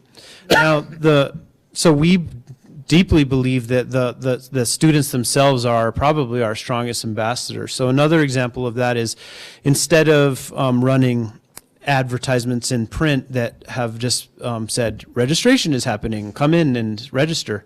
That's another word that I'm not sure, we shouldn't assume everyone knows what that means, right? That now we're sharing with a graduation twice a year. What we're doing is we're sharing. We have a professional photographer come and get a bunch of candids, and you'll recall that our ads are turning more into success stories. These people did it. Oh, by the way, you come in here right now. But I like your suggestion. I think that merits a deeper discussion in our office about more that we can do. But we have, I mean, it's a good question. It makes me think, so I appreciate that. And those are a couple examples of how And I know your resources obviously are limited. This one probably takes more, it's more labor intensive. It costs less in terms of dollars, but it's more labor intensive in terms of thinking through what to do and how to do it. Can I just add that, you have such a good point, because we know that our biggest supporters were our seniors, for the bond election, for instance. I mean, they were just really gung-ho to support Santa Fe Community College. So I know that they would take that same message, if they were to help us recruit. So thank you for suggesting it. I bet we could get a new band of recruiters there. Board Member Gamble, thank you very much for that. Madam Chair, Board Member Gamble, we also have 5 student recruiters that we have a space for every single fall and spring semester. And we use those 5 student recruiters here to conduct campus tours, speak to our student visitors here at the college, but also they have access to the high schools, and they're able to go out into the high schools and share their success stories, the barriers that they have faced, and they're also able to go out into the community. So they do essentially the same stuff that our recruitment staff do, but they get to share their own personal stories and have that personal touch. Yeah, that's great. Okay, I think we've beat this. Madam Chair, one more thing? One more beat. In that same line as Member Gamble was discussing, is there any way we can approach the existing 6,000 non-credit students that we have with information about the advantages to them of taking that same course as a credit course? Absolutely. And one of the things that we continue to look at and talk about when, for example, Chris Swedeen from Continuing Ed comes and visits our Dean's Council, we talk about ways to combine continuing ed and credit classes where students can do both, or either not do both, but do either in the same section of a class, how we might combine those efforts. And so I think there's certainly more that we can do always to reach out to those students, but there are efforts to make it known that we have these credit opportunities. I mean, and what those mean for students. In the hyper classes, the only difference is at the end you take a not so difficult exam. Right. and you're taking the same course, you're following the same curriculum, basically, and you're being overseen by an instructor. And maybe the seniors feel, well, I've done my college gig, but somehow if you can say, if you wanted to take it as a credit course, what would the advantages to me be? Right. And Board Member Sullivan, where we've had some success with that is in our arts programs. Sure. Because we've had a lot of art students who have taken classes for audit, and they have, over time, we've really had kind of a push, a campaign, if you will, to encourage them to pursue certificates and degrees, and they have done that. And so we've seen kind of an uptick in that area. And so I agree with you. We need to look at that in terms of our fitness programs and others as well. That's just one, yeah. Absolutely. Thank you. Thank you. Okay, thank you all. Thank you. All right, our communications, do we have anyone from Faculty Senate? We do have a written report. Right, Jimmy was not able to be here, so he sent this. Okay, so you got that? It's not in our books. No, it was, on it's the one of the table. handouts on the table. On the desk. So, All right, how about Staff Senate? Email. Okay. Thank you. Madam Chair, members of the board, President Cervantes, you have our minutes. Basically, we have a lot of subcommittee work going on. The PMAT is to help work on the questions that are asked in the performance evaluation so that we can make that a more effective instrument. We're working with both HR and OIT on that. And then the Staff Salary Increase Committee, we would like to remind you, moving forward toward next year's budget, not this year's budget, that there is no matrix or schedule for staff that is equivalent to the faculty. And so we would like to keep that in front of you as well.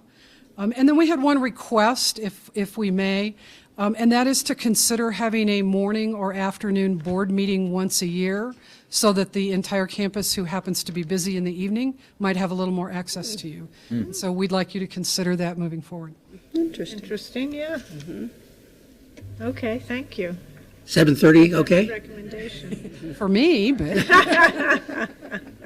we realize the logistics and all of that, but we get a lot of comments about folks can't come in the evening, they have children or whatever, and to be more visible for both sides, we think that would be a good idea. Okay, Thank you.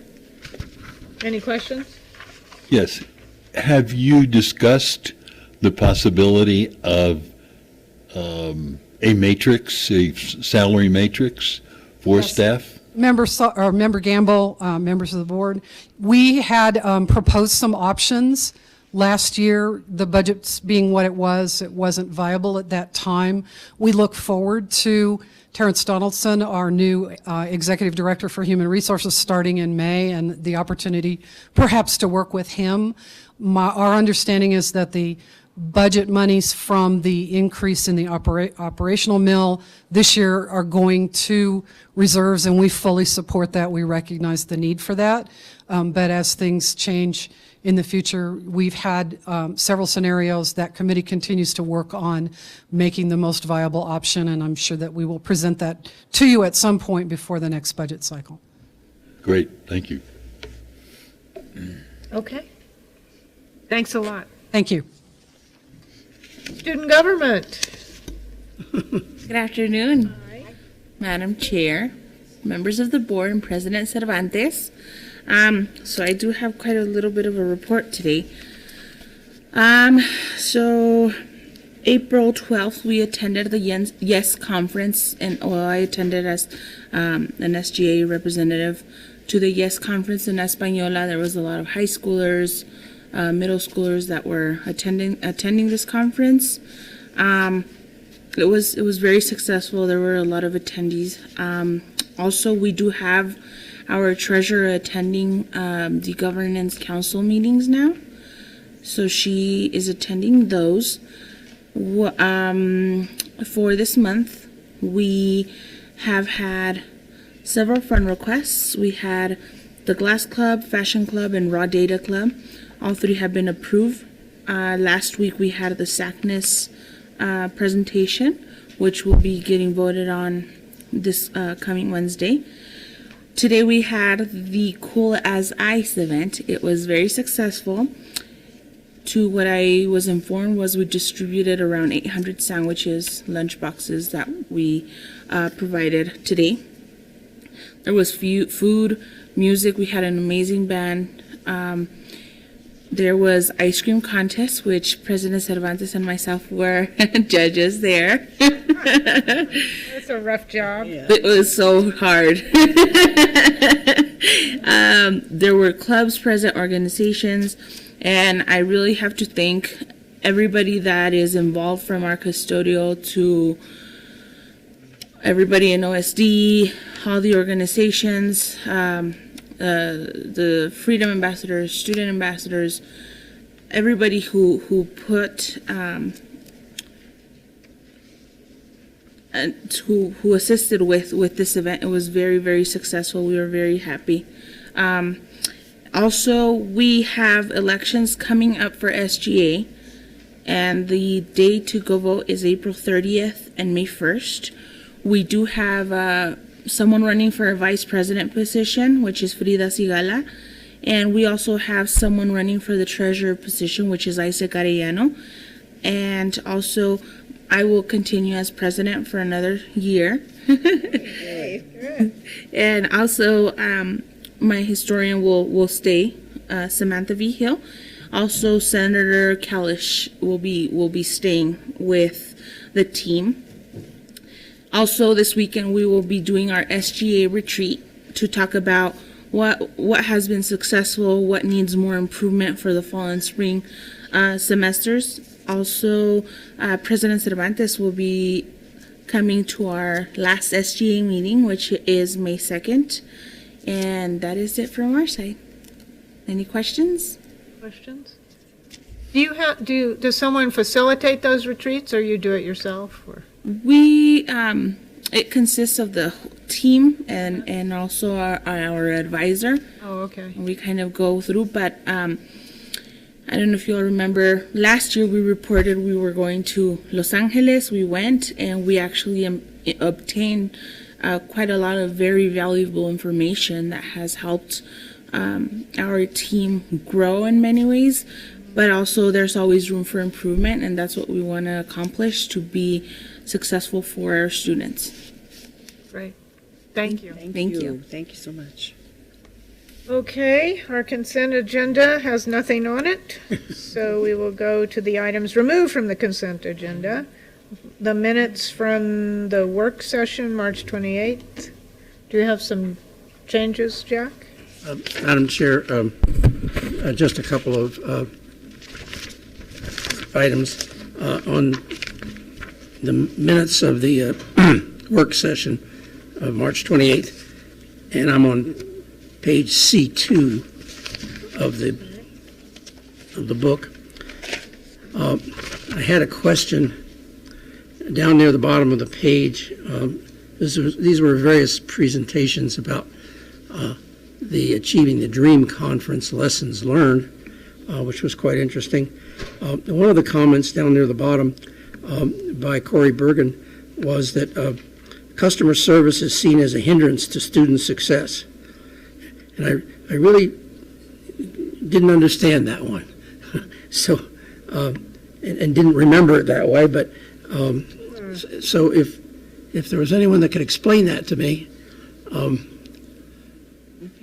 if not, I'll just assume that's what was said. Maybe it's supposed to read poor customer service. That was lack of customer service. Oh, maybe it was lack of customer service. The point they were trying to make was lack of customer service. Okay, good. Okay. Yeah, I think Yes. that's right. All right. Well, I would understand that better. Donna, you're fixing that? Yeah. Okay. I just, okay, enough of that one. I've got some other ones. Okay, on page C3, 1, 2, 3, 4, 5, 6. The sixth bullet down, some comments that Yas was making. On the second line, I believe that word should be streamlined with a D. It says there are software systems that can make processes much more streamlined. Okay, then a couple more lines down. It says it uses statics to know which students need the most help. Statistics. I'm guessing, having had to take statics in engineering school, I wouldn't wish that on any student. So if you need to deal with that, I have pity for them. So let's make that statistics then. Yeah, that would work better than statics. I hate to even think about that class. Okay, so Madam Chair, that was all there, so I would move for approval of those minutes. All right, is there a second? Second. Any discussion? All those in favor? Aye. Motion Aye. carries. Okay. Then on, Madam Chair, on a regular meeting, on page C9, the third line down, I think our target was 466, so we have succeeded. I think that should read as opposed to succeed. And then this is my favorite one. I love this one. This is cool. Okay, on page C12, and actually we talked about this in the work session today about advisory committees, and we're going to discuss advisory committees in just a minute. About right in the middle, under policy 3-20, it would be the fifth bullet. It says, it was a board question, what was the policy for removing advisory committees? And it said there's been an ad hoc process. And I really like that. I think that it's probably one of our better policies. So if that's not the policy, I guess maybe we better put ad hoc there. Those are the only two recommendations, but I really like that last one. And maybe I should have just left it there. Okay, can we have a motion to approve? I'd move to approve. Second. Any discussion? All those in favor? Aye. Motion carries. Aye. Okay. Now we're going to the advisory committee. The ad hoc Final process. reading. Yeah. We're gonna. Who's doing that? Oh. Here comes the deans. And we did discuss this, I think, pretty thoroughly in the work session. Yes.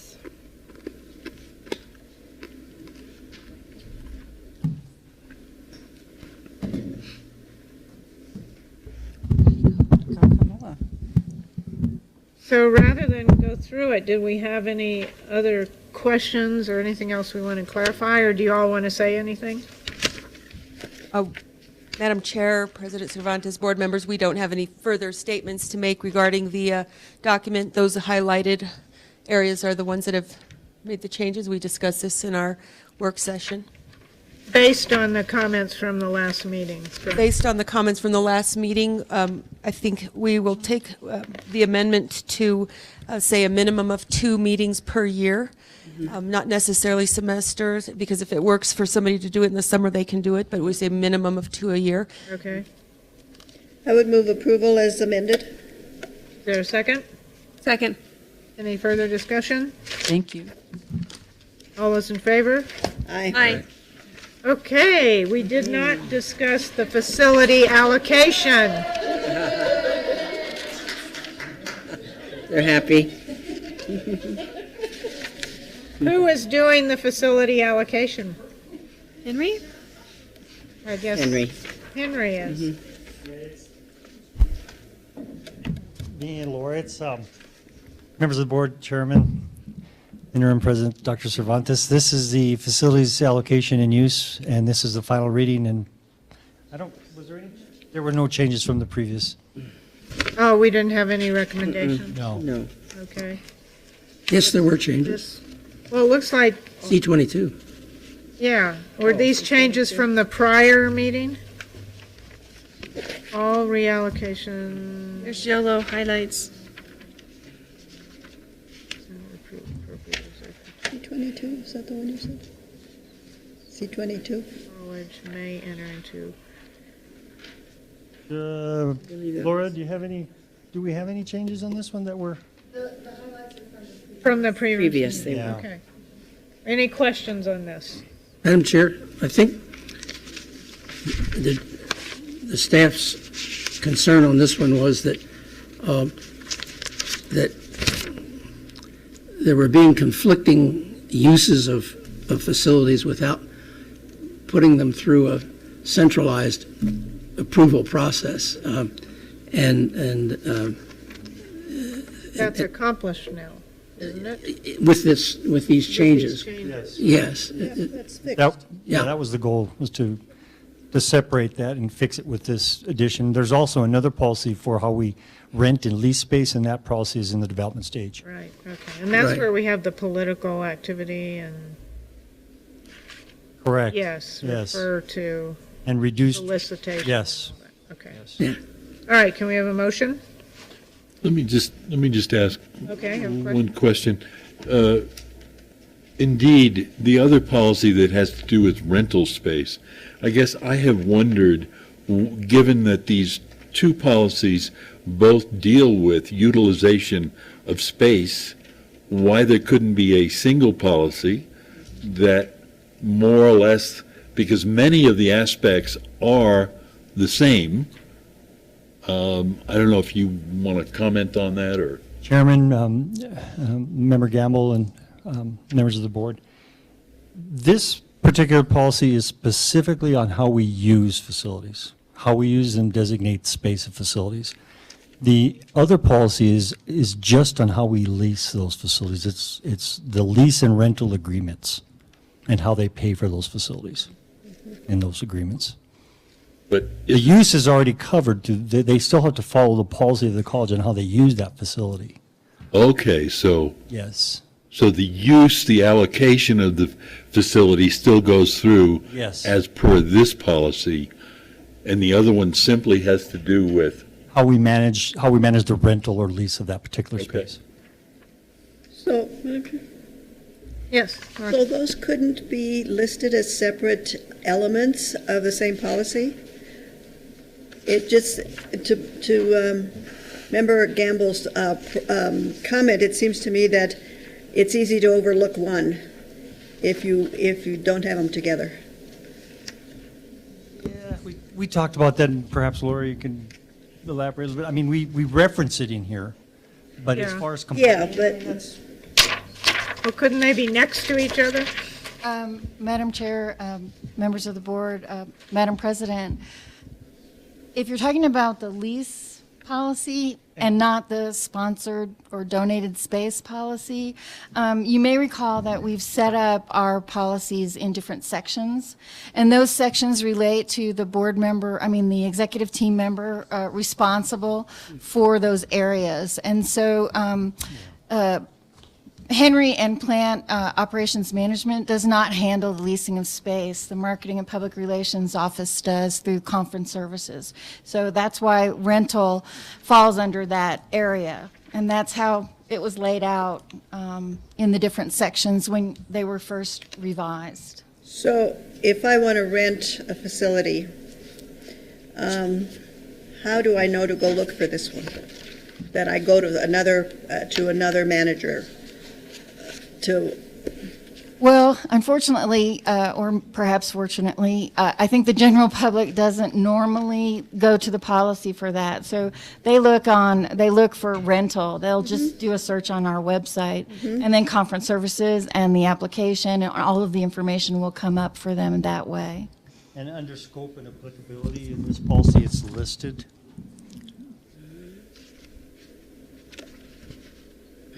There in the blue. Yeah, I see that. So who manages which? The policy for allocation of use, space, and management, Palm manages that, and we report to the state on an annual basis on our space allocation. For rental and lease, it's managed by Marketing and Public Relations. With the exception of the HEC, which is handled by the HEC. So does that mean in your report to the state, do you include the use by renters No, we just, we report the square footage that we use for ING space. That's it. That's all I care about. That's all they really care about. I mean, there's other reports, but as far as our space allocation, it's really ING. If they were to audit down the road, that would be something that we would have to get more involved. Okay.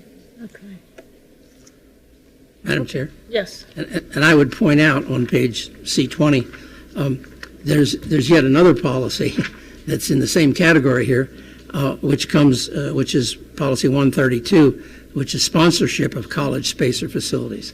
That comes under the board and administration category, which is section 1. So that I just thought I'd throw that monkey wrench in, that there's yet a third group where someone wants the college to sponsor space, i.e.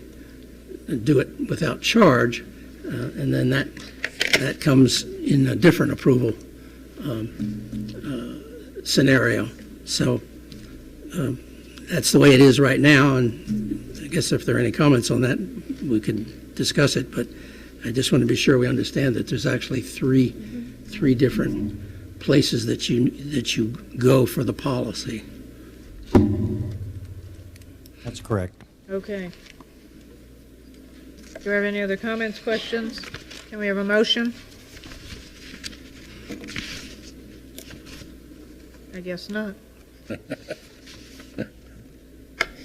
We don't like this policy? We don't like the color. We like the budget colors better.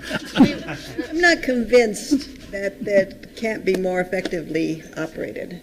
And I don't know whether that means that in your procedures you look at how to combine those in a way that makes sense to someone who comes in needing that information.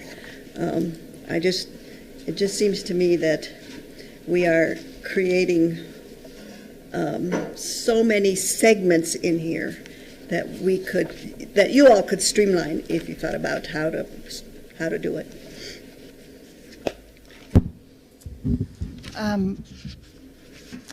Dr. Romero,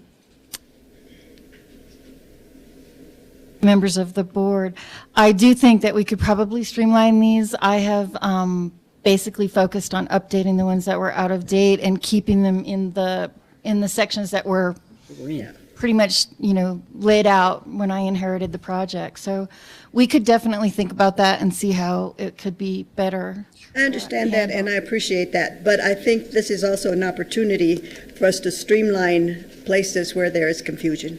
Absolutely. We're happy to look at that. Thank you.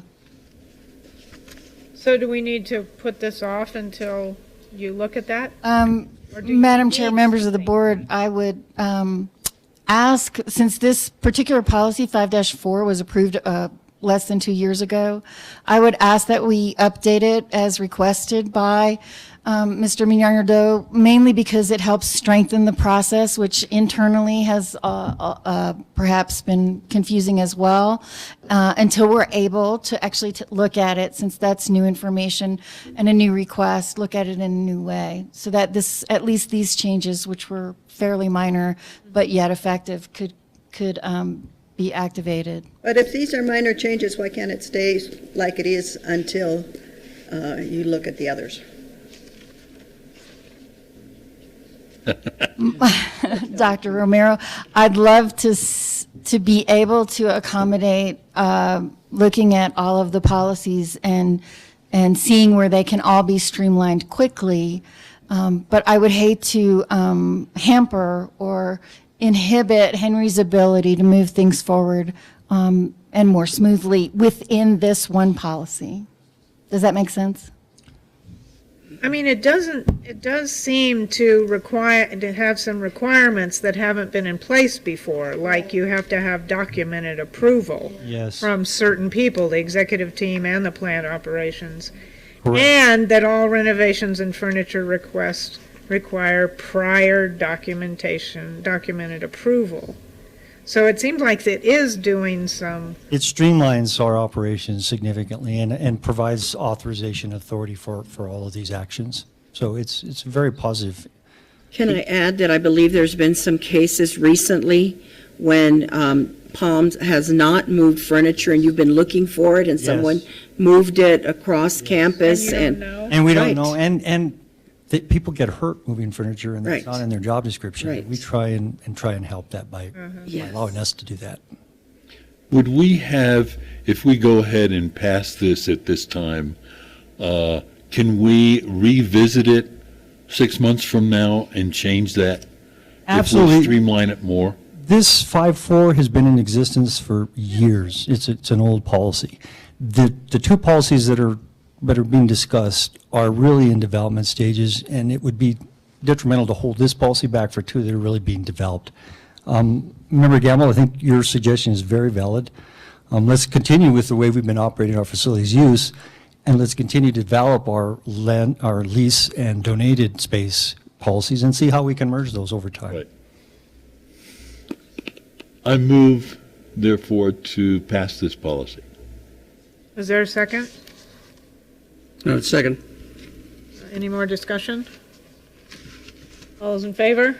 Aye. Aye. And you have heard, we want some. Absolutely, absolutely. So please do Yeah. that. All right, thank you. All right, on to the financial report for March.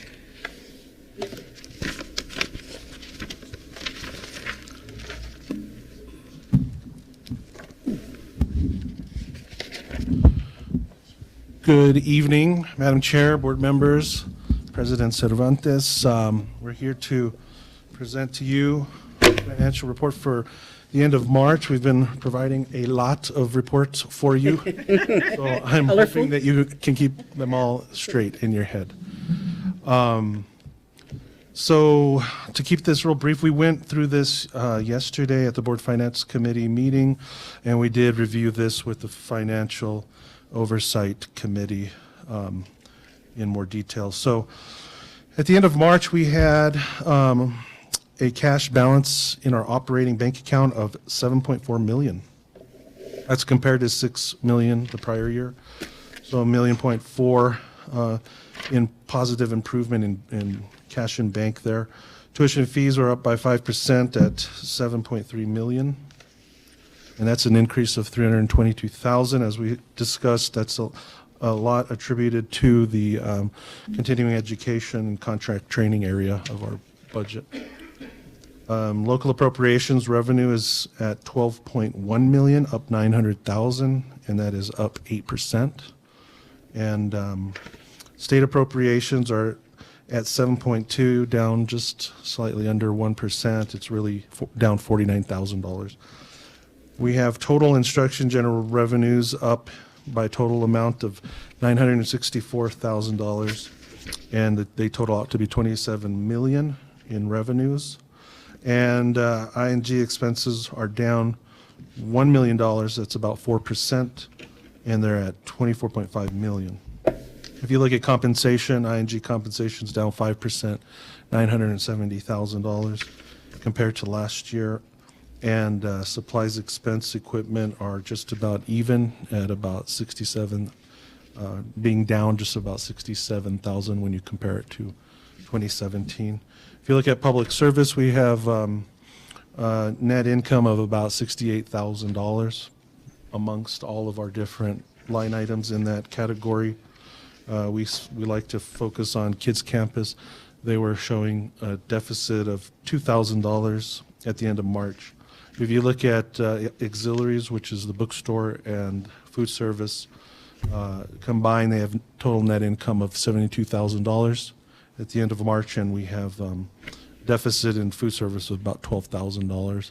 Again, a lot of that is attributed to a capital expenditure that had to be made in food service in the amount of $20,000 that normally is made in another area of the budget. So that's impacting that. With that, I can stand for any questions you might have. Any questions for? Mr. Chair? Any? Mr. Tez, could you talk to us about, under ING, equipment? So our equipment budget skyrocketed. Yes. According to this, is up 1,100%? Mr. Chairman, 1,000%? Member Keith, that's very astute of you to notice that it is up quite a bit. But again, it has to do with the fact we haven't had bond money in the past. This last year, thankfully, we've been authorized to have some bond monies to do certain projects that have to do with equipment and repairs. We basically paid that out of our ING plant exhibit. Exhibit 14. We normally don't do that because we'll pay it out of the plant fund. However, that's where we placed that this year. So. Okay. And what kind of equipment is it? Was it for a specific program, or was it just replacement?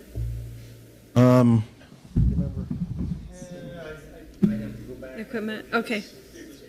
It was probably a pump or somewhere, HVAC. Okay.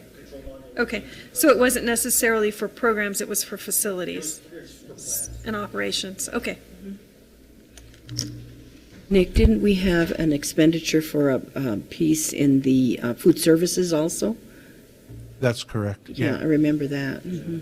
Yeah, we did have to repair some equipment, and it showed up in auxiliaries, and Right. that is why the was food at service was such, $20,000 or something. yeah, and such a deficit because of that $20,000.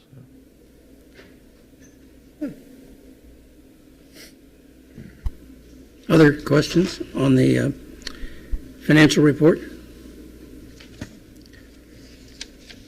Seeing none,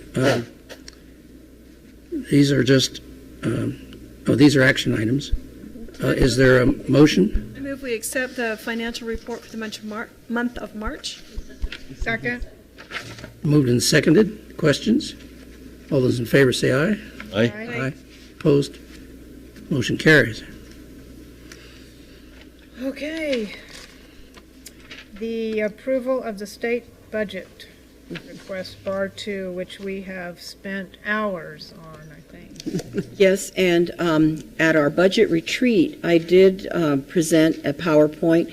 There are a few changes that we've made to this PowerPoint, so I'm going to go through it. Okay. And also for the audience to know how we got to this point. And so this is moving on, highlights related to bar 2.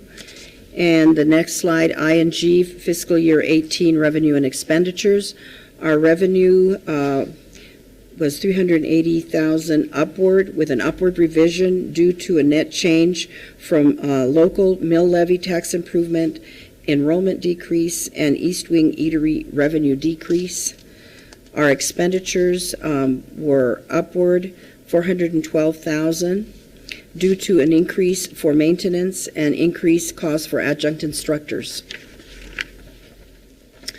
ING performance was very positive for the current year, FY18.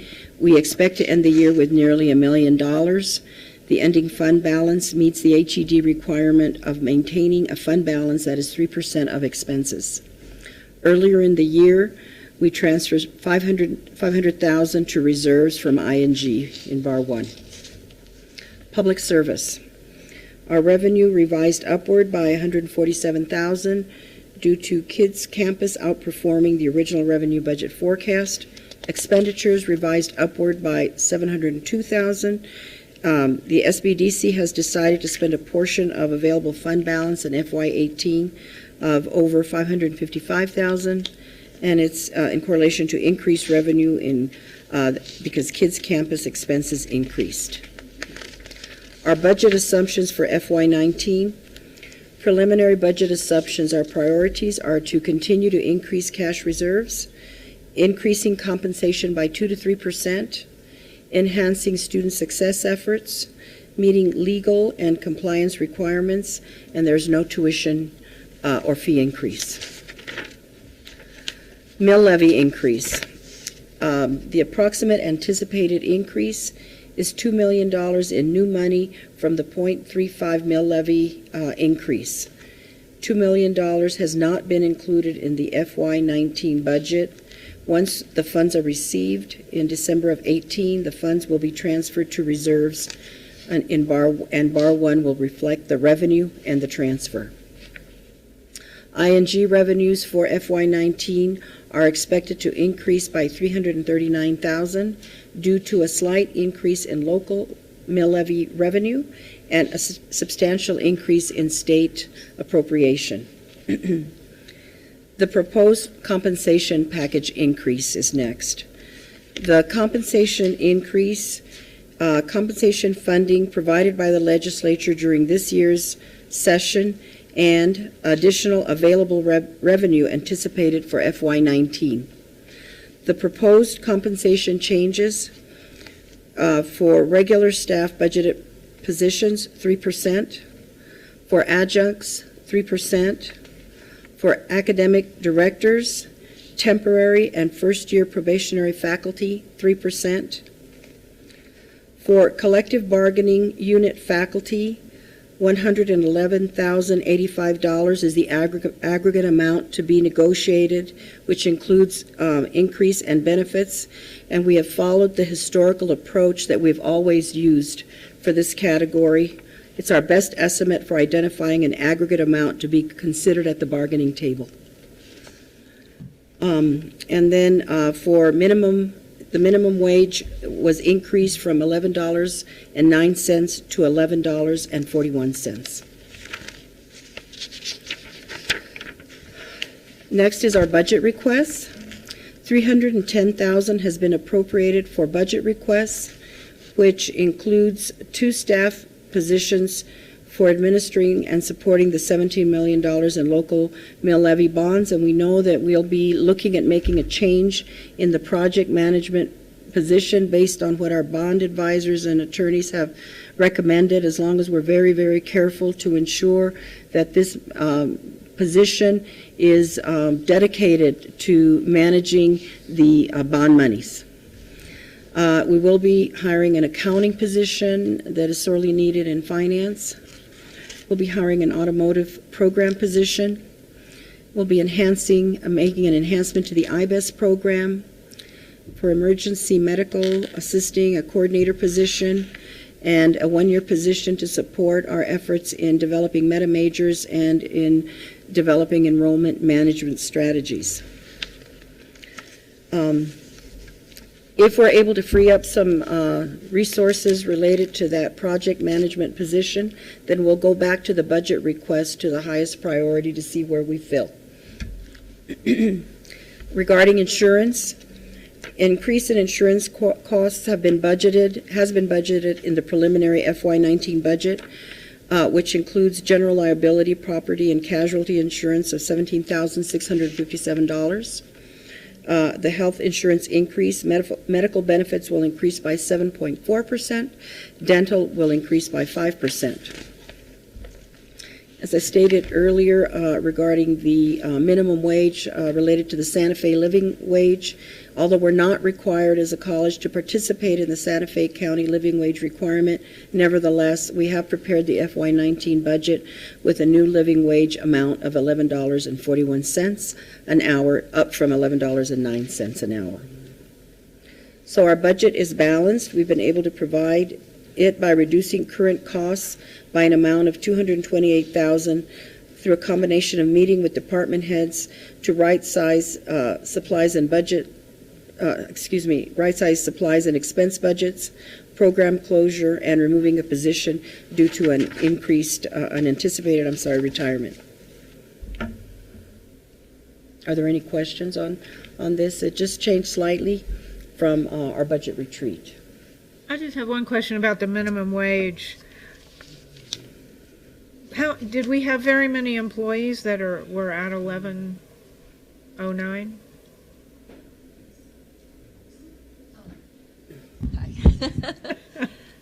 Chair Siegel, basically that would be student workers. That's pretty much it? Mm-hmm. There are some other temporary on-call employees, lifeguards, that would be in that position too, and some other on-call temporaries, but that's mainly where those are. Oh, okay. All right. Thank you. Any other questions? Madam Chair. I'm sorry. Kathy, then Martha. So the Faculty Senate, I know, has expressed concern about the cash flow dipping too low because of the proposed budget. I would like to ask Mr. Tejas to address that for us and give us your opinion on our cash flow. Are you concerned that our cash flow is going to drop too low in November, or under this budget, will we be able to sustain that? Yes, if you remember earlier when we approved budget adjustment request number 1, the board did approve transferring a $500,000 amount to reserves. So we've done that. Our forecasts are telling us that we should have about $2.4 million in our cash reserve. So nearly a $1 million increase from where they had been prior to FY18. And so those cash reserves are growing enough to where we believe we'll be okay in November when when we have that difficult time. And then we do have the increase in appropriations from the state for both the compensation increase as well as performance outcomes for the college. So that's going to come in monthly for us at a higher amount. So we should be fine there. Thank you for that. So when we say that the priority in the budget is about increasing our reserves, the reason for that priority in the budget of increasing our reserves is so that we don't have that cash flow shortage in November. So we've effectively addressed that in addition to the raises that are being proposed for staff. That's correct. We should see about $1 million in improvement that will help us to be able to operate through November, and that would be not where we want to be, but it would help us to get through that valley of death that we've talked about quite heavily over the past few years. Great. And then once we get the increase in the mill levy amount, as we discussed earlier, we're going to move that in January, because we'll actually receive it in November, December that time frame. And once we receive it in our bank account, we'll just make sure we transfer those dollars to reserves right away. And so that will be, we'll really be in good shape once that takes place.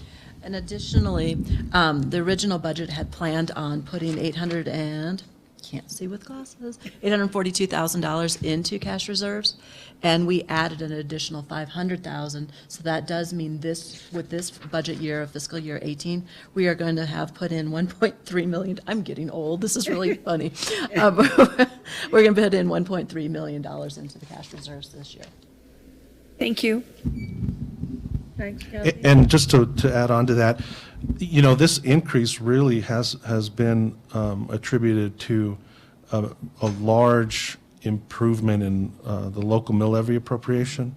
So there's been a lot of new construction in the county, and that's primarily where it's coming from, because when new construction in residential property, when new construction happens, those properties are assessed at the full 3 mil level, rather than a reduced yield control amount, which is lower than the 3.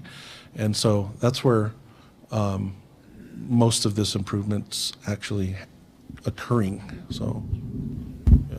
Martha? I had a question about your minimum wage. Are your students, workers paid minimum wage? Yes, they are. Thank you. Any other questions? Do you have a motion to approve the 19 budget? It's bar 2. Bar 2, whatever. So moved. Is there a second? Second. Any further discussion? All those in favor? Aye. Motion carries. All right. The approval of staff compensation. Approval of compensation. We just went through that, didn't we? On the president's presentation?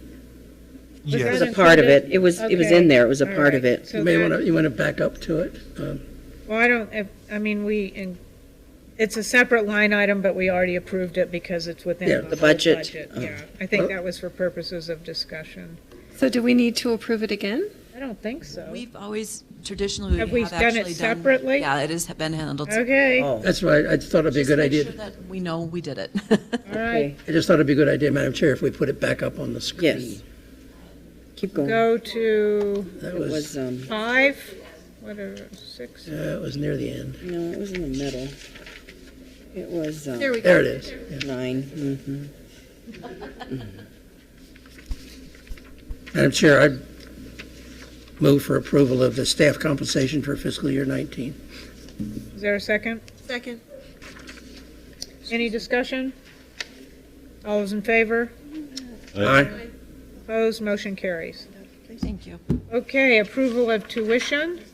We just have been passed out the existing tuition rates. Yes, Madam Chair, board members, President Cervantes, we're recommending to not increase tuition and fees for the college.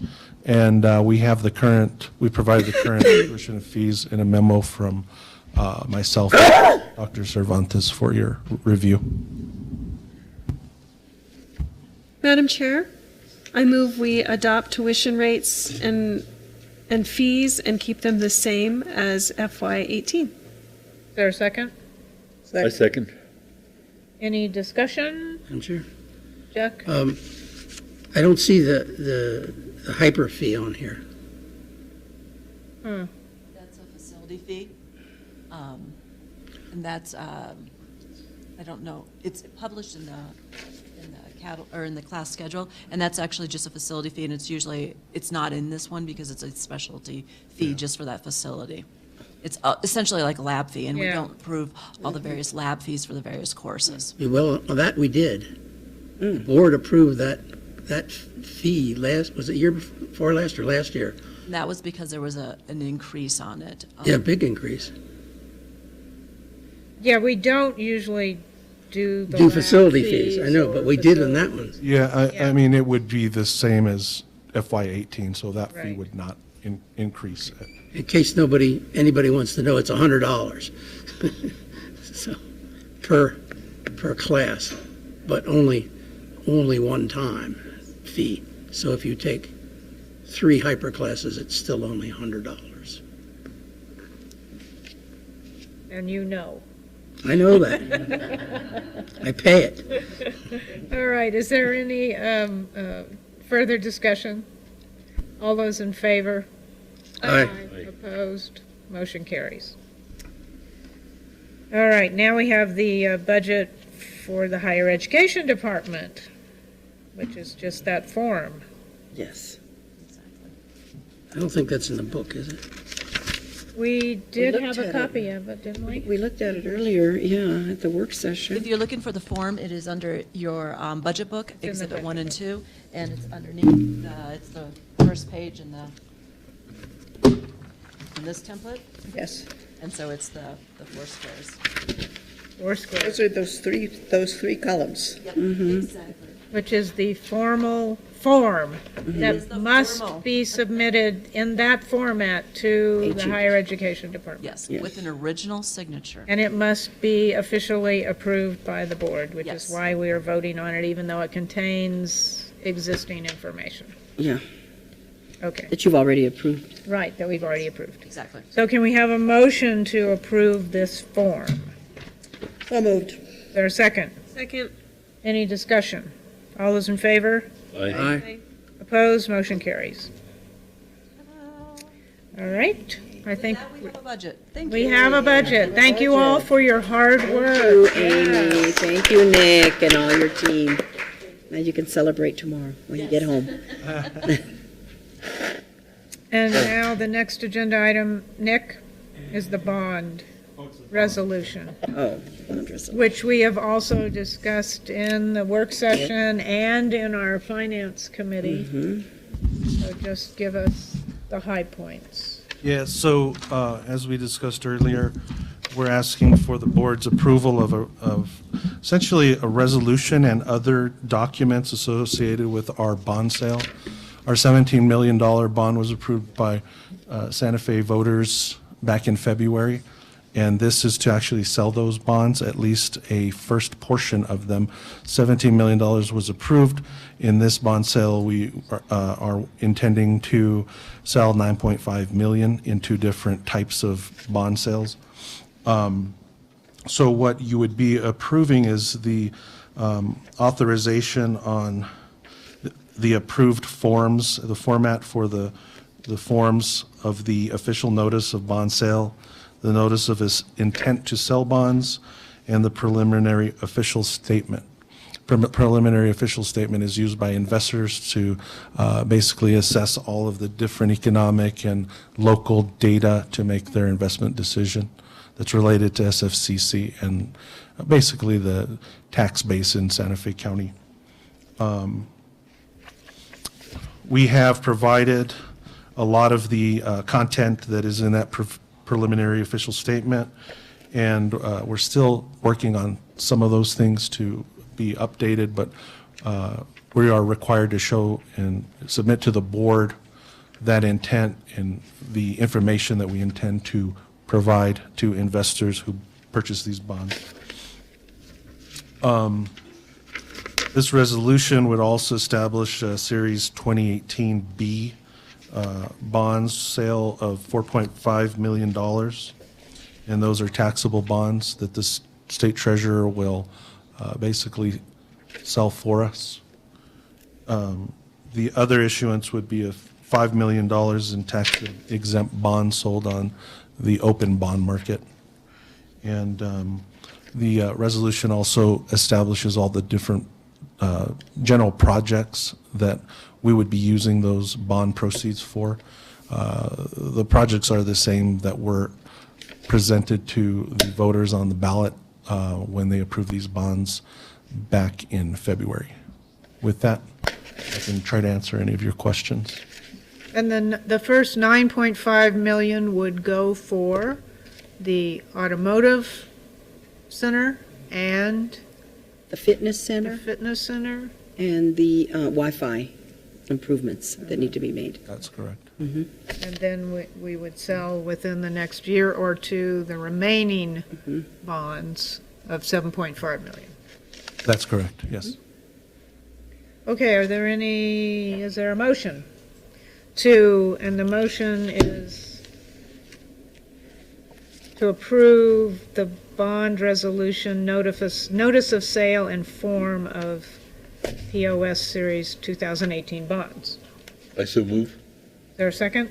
Second. Is there any discussion? All those in favor? Aye. Any opposed? Motion carries. Wonderful, thank you Thank very you. much. Wow. And we look forward to getting busy, Very getting busy. those architectural plans. All right, we have no information items, no first reading of policies, board reports. And we have, George, you wanted to update us on College Promise. Yes.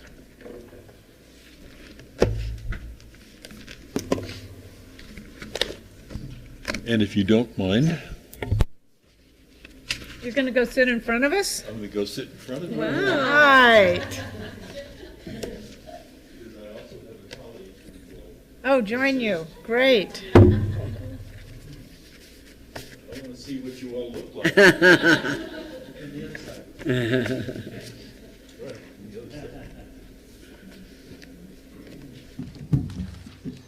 My colleague is Dr. Joe Debris, who is an economist. That's helpful. If you would pull up the PowerPoint.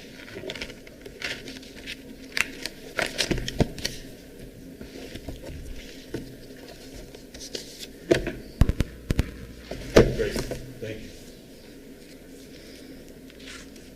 6 months ago, I asked and you gave me and Fred Nugent, and we picked up Dr. Debris after, to explore the possibility of College Promise, which was a tuition-free program that has been adopted by many schools around the country, particularly community colleges. So tonight, 6 months later, tonight I want to give you an overview of that report. You have a copy of the full report in your packet, but now I just want to cover the major points. We were looking at what is College Promise? Would it be a good idea for Santa Fe Community College? A little history and definition. It was created in 2015 by President Obama. It came at that point with some federal dollars, which soon evaporated. It was fundamentally a tuition-free program for higher education. The purpose was to create a college-going culture, to increase access to higher education, to make a big difference in education and workforce preparation, to reduce educational disparities. The current status of that program, which is a national program and has a campaign office in Washington, D.C., there are more than 200 community colleges that have adopted one form or another of that program. There has been some New Mexico and federal legislation. The New Mexico legislation was in the form of a memorial which was directed to higher education department, and apparently they are not going to pursue the study of College Promise, allegedly because they do not have the resources to do it. The federal legislation is currently we don't have any further information about that. So what is the College Promise program? What are the designs? How do they differ? Well, there's a common core of those programs. They provide financial aid, tuition, fees, and sometimes more than that. Sometimes they will provide in places materials that students need if they need special shoes for welding class or something. And it varies among all the schools, or many of the schools. Tuition is the common core, the other things vary. The other aspect, the other element that is added is some kind of mentoring program, which is not an academic advising. It is more life kind of advising, life coaching, if you will. That also varies considerably among the programs. In terms of requirements, most of the programs require that the student reside in the area around the school. In some cases, they ask that the student actually be born there, live there for a year, live there for 2 years, etc. Many of the programs require continuity, high school to college, with a very short period in between. In large part, the belief being that the shorter the interval, the more the student will retain and therefore succeed at the college level. If you forget your basic geometry, it may be hard to get into algebra in college. Many of the programs require some kind of academic good standing. So high school degree, but also good standing in high school. Many of them require the academic advising as well as mentoring, and some of them actually require community service. So there's quite a bit of variation in the programs around the country. So what kind of results have come from this? Well, two issues that make it difficult to present hard data. One, the different programs. It's very hard to compare many of the programs. Secondly, most of the programs have been in place for a very short period of time. So to look at a program that's been running for 1 year or 2 years doesn't give you much of an opportunity to see what kind of outcomes there are. We will give you, in fact, in the full report, you'll see a little bit from 3 schools we highlighted in the report that you have in your materials. The positive results are creating a college-going culture. The increase, for example, in enrollment has been pretty consistent, in places dramatic. Places that were thinking they would get a 10% increase got a 30% increase in enrollment. And that was just dramatic. How much would occur in a place like Santa Fe? Very difficult to predict or to estimate. Increases in educational continuity, both the increase of high school to college and the increase from first year to second year. There seem to be, again, increases in places, again, rather dramatic. In other places, an increase not so dramatic. Increases in full-time attendance. One of the schools went from, I think this was in California, Santa Barbara City College, from 30% of their students having full-time attendance to 90% of their students shifting from part-time to full-time. And again, a belief being that part-time students, because it takes them longer to attend college and graduate,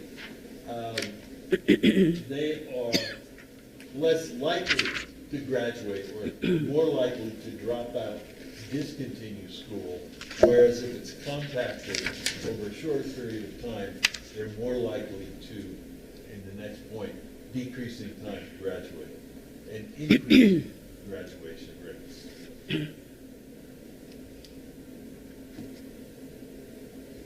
Okay, now, Dr. Dubray. George, and thank you, Madam Chair and board members. I don't know if you need that or not. Oh, I didn't. The TVs need it. Yeah, speak into it. TV needs it. You can hear me just fine? But the TV can't. TV needs it. Just get it close to you. There you go. Good.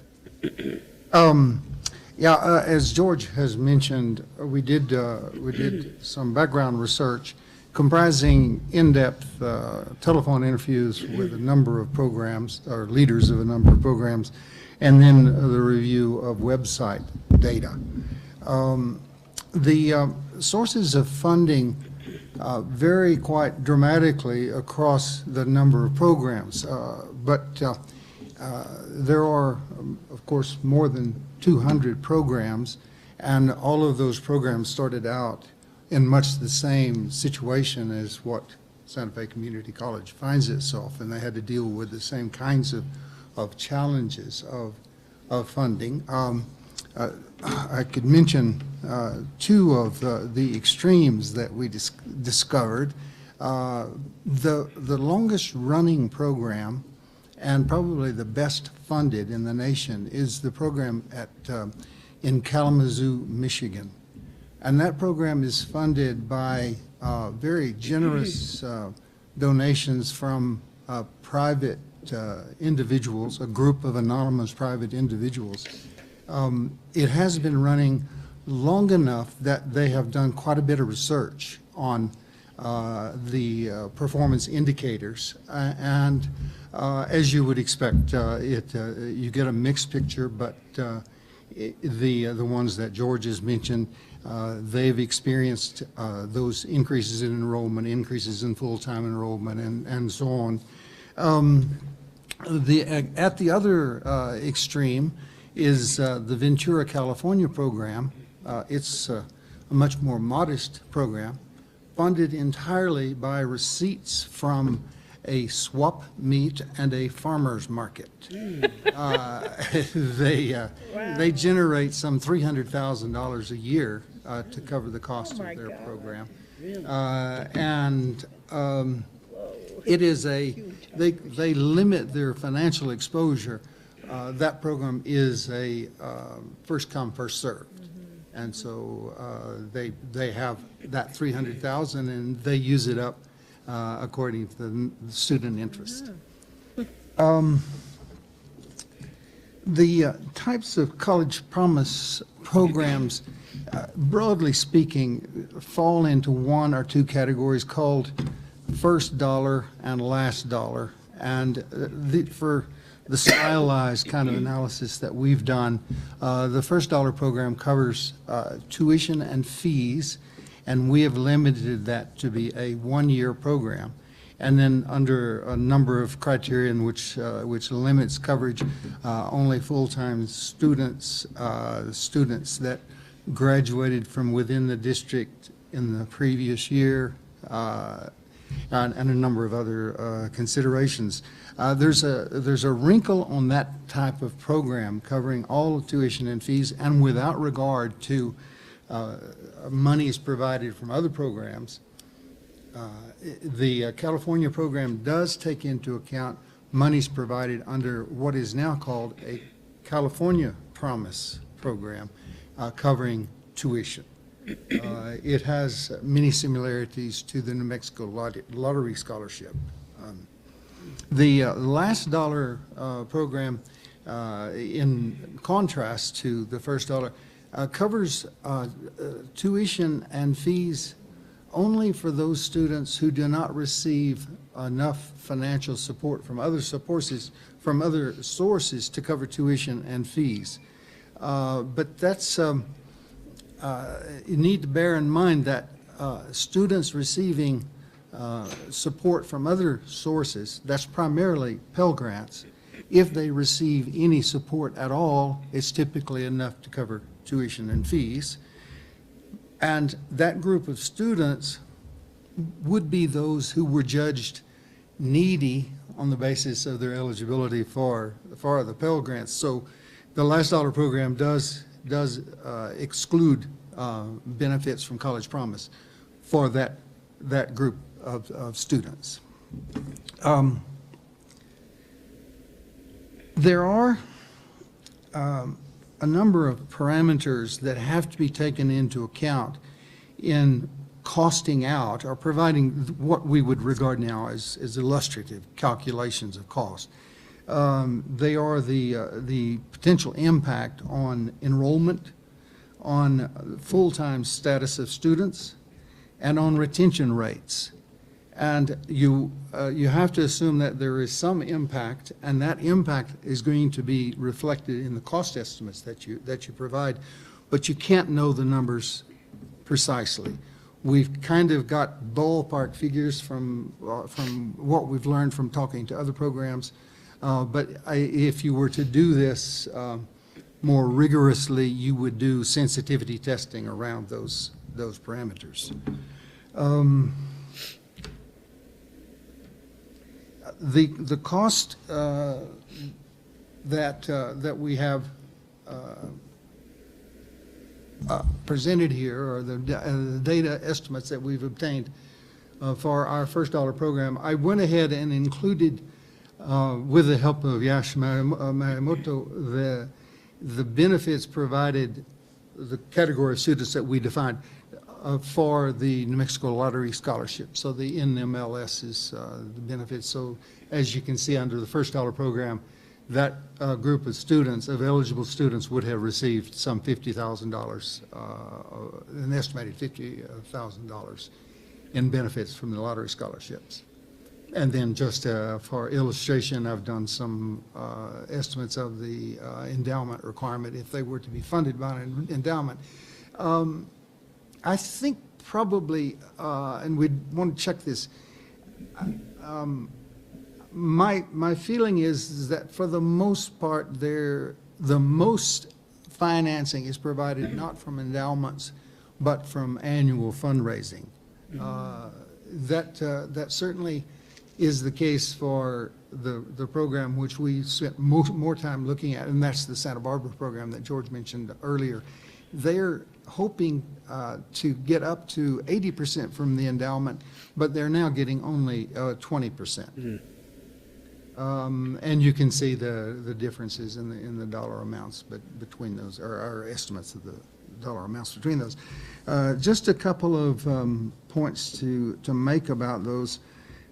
We have not included any estimates of staff and overhead cost, and those will have to be factored in. Most of these programs that have been put in place have seen the need to increase staffing to cover them. And we've only so far looked at the cost side of the economic cost and benefits of a college promise program.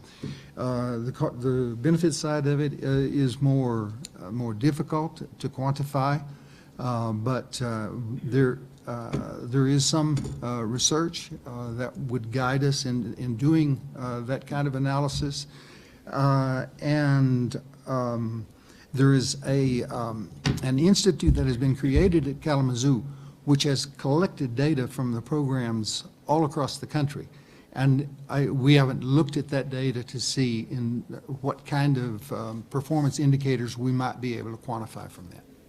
Thank you for your attention. Okay, so we've given you the highlights of what we've learned over the past 6 months. And now we have some recommendations. Our first recommendation is to embrace the program. It is a transformative step into the future. It makes access it takes access to a new level for college students. It creates a college-going culture. It does boost student enrollment, student success rates, etc. And of course, we've just had from our staff just earlier this evening the drop in enrollment over 8%. The transformative nature, the college, Santa Fe Community College, has been doing wonderful things over the years, currently is doing wonderful things to increase enrollment, to increase student success. What this program will do is move it up another level. It doesn't replace those things.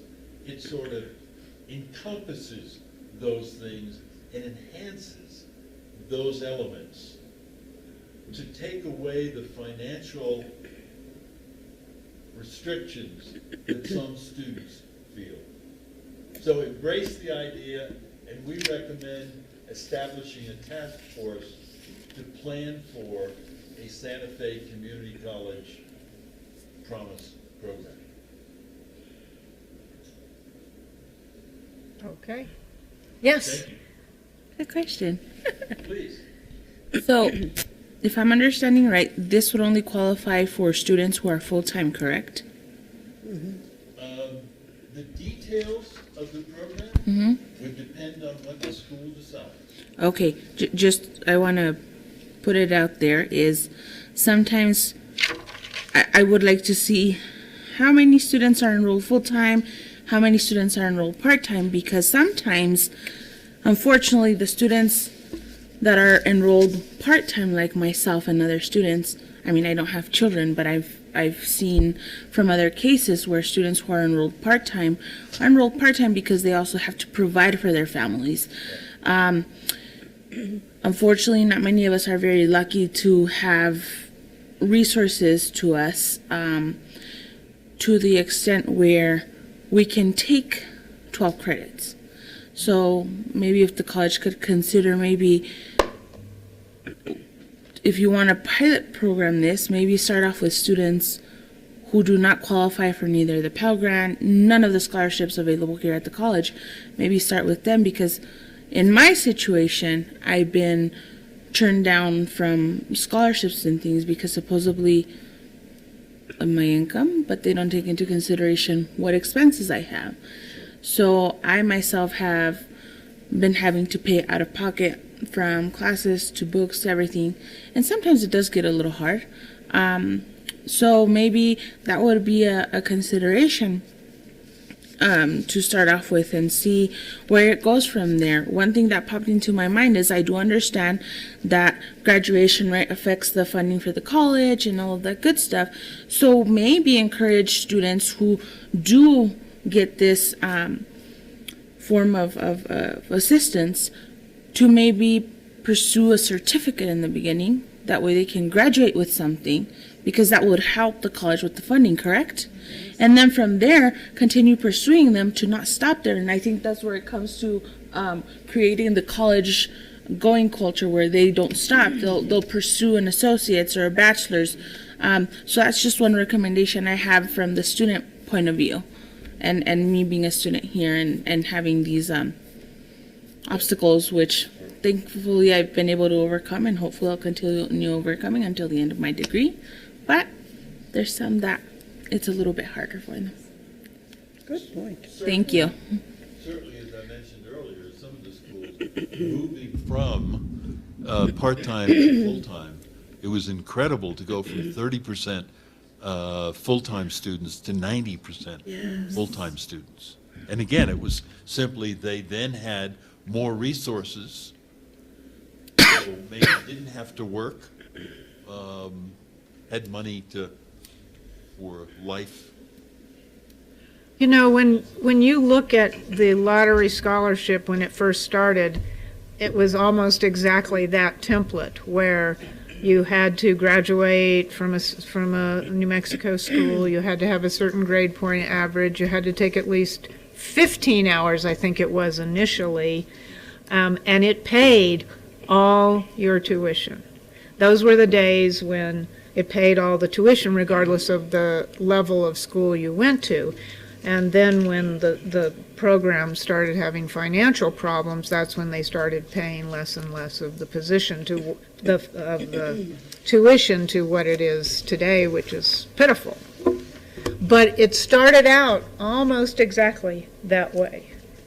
So we had in New Mexico, totally not needs-based, anybody who graduated from New Mexico College could get the lottery scholarship. They had to go right to college with I think it was a 2.75 grade point. Can't remember. I think that's what it was.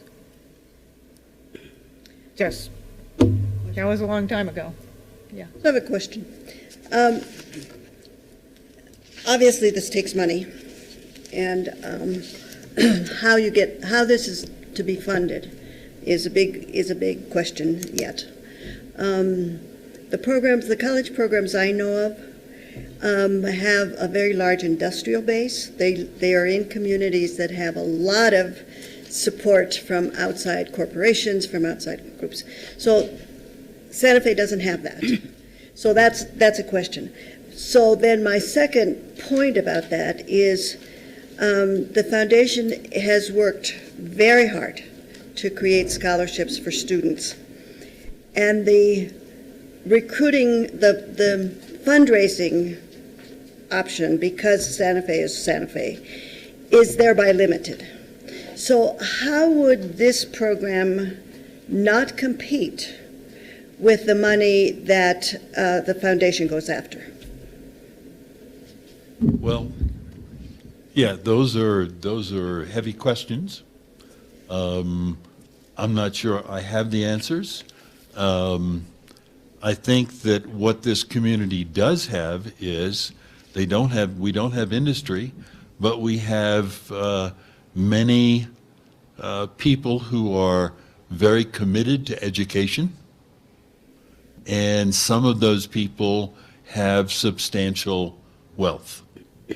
But is that not the population that the foundation goes after? Well, that point, I think, is the foundation, the money that comes to the college, it can, wherever it goes, it's one pot for the foundation. I don't understand. Well, it's, the foundation will bring in whatever money is raised in whatever campaign, Right. and it will be credited to the foundation. The foundation is the fundraising part of the college. But it is what creates scholarships for our students. Right. So think about it just as another scholarship. Well, I think we can't solve it tonight. Right. I think you all have done a lot of work, and I think we'll have to figure out how we can discuss among ourselves how to proceed. I mean, are other people in the state trying to do this? Are you connected with other groups? As far as we know, there's no one else in the state that's doing it. We did learn at the New Mexico First Conference, they did support the idea. Now, I was the one who suggested it. They did support that idea. Dr. Cervantes and I have had some discussion, and she has suggested that perhaps this be a topic at our strategic planning meetings next month. Yeah, March 18th, we're having a strategic planning meeting. May 18th. May. I'm sorry, I knew it was an M month. May 18th, yes. And that the presentation be shared with our strategic planning task force in order to understand it and consider it as one of our initiatives that the college may want to adopt. Great. I know we'll need help, but that's a starting point with a cross-section of the college that'll be present and participating. I did talk with a number of people at the higher ed conference on, I don't know whether it was on Thursday or Friday, probably Thursday because I was in better shape on Thursday than I was on Friday. There seemed to be some interest in some of the other colleges. You know, none of them, of course, in a place where they're willing to do a lot of commitment or even indicate a lot of interest, because it's a great unknown, as it is for us. But one of them was definitely Farmington, which I was sort of surprised about. But anyway, that's something to just put in your heads and think about a bit. In response to the question about whether there will be leakage from existing efforts, Yeah. that it'll just take money from Peter to pay Paul, Right. sort of an idea. We should have been more attentive to that question when we were doing our first round of interviews. Undoubtedly, every one of those 200 plus programs found themselves confronting the same question, and we could have asked, well, how did you, what was your experience with that? The one case in which we did ask, and it's only the one case, is again the Santa Barbara program, and there, to my surprise, the leader of the effort there said that, in fact, they saw that as a spur to other fundraising activities. I'd like to go back to see exactly how that happened, but that surprisingly, their other fundraising efforts became more successful because they had this as a component of the portfolio, if you will. And then another thing that we haven't done, we looked a little bit at the income profile of students at a number of the colleges that the community colleges that we discussed. And it's not all that different from that of Santa Fe. And there are, if you look at the income profile of Ventura, California, I mean, that's also a challenged, economically challenged area. So these are things that would certainly merit further consideration. Great, thank you. Madam Chair? Yes. I won't be in town for the strategic planning conference, so let me just suggest or put my 2 cents worth in on it as you discuss it. I'm inclined to think that, and just in what was discussed, that if we and when we get to the point where we could afford $300,000 a year, let's say, that we fund it ourselves as a budget expense, and then we have our own metrics, so we can look at the success of it, and then we can take that success, hopefully, and use it to leverage and encourage other funding, and say that here's a program that we're starting. We took $300,000 out of our pocket to see if it'll work. We monitored it for 2 years, and it did this.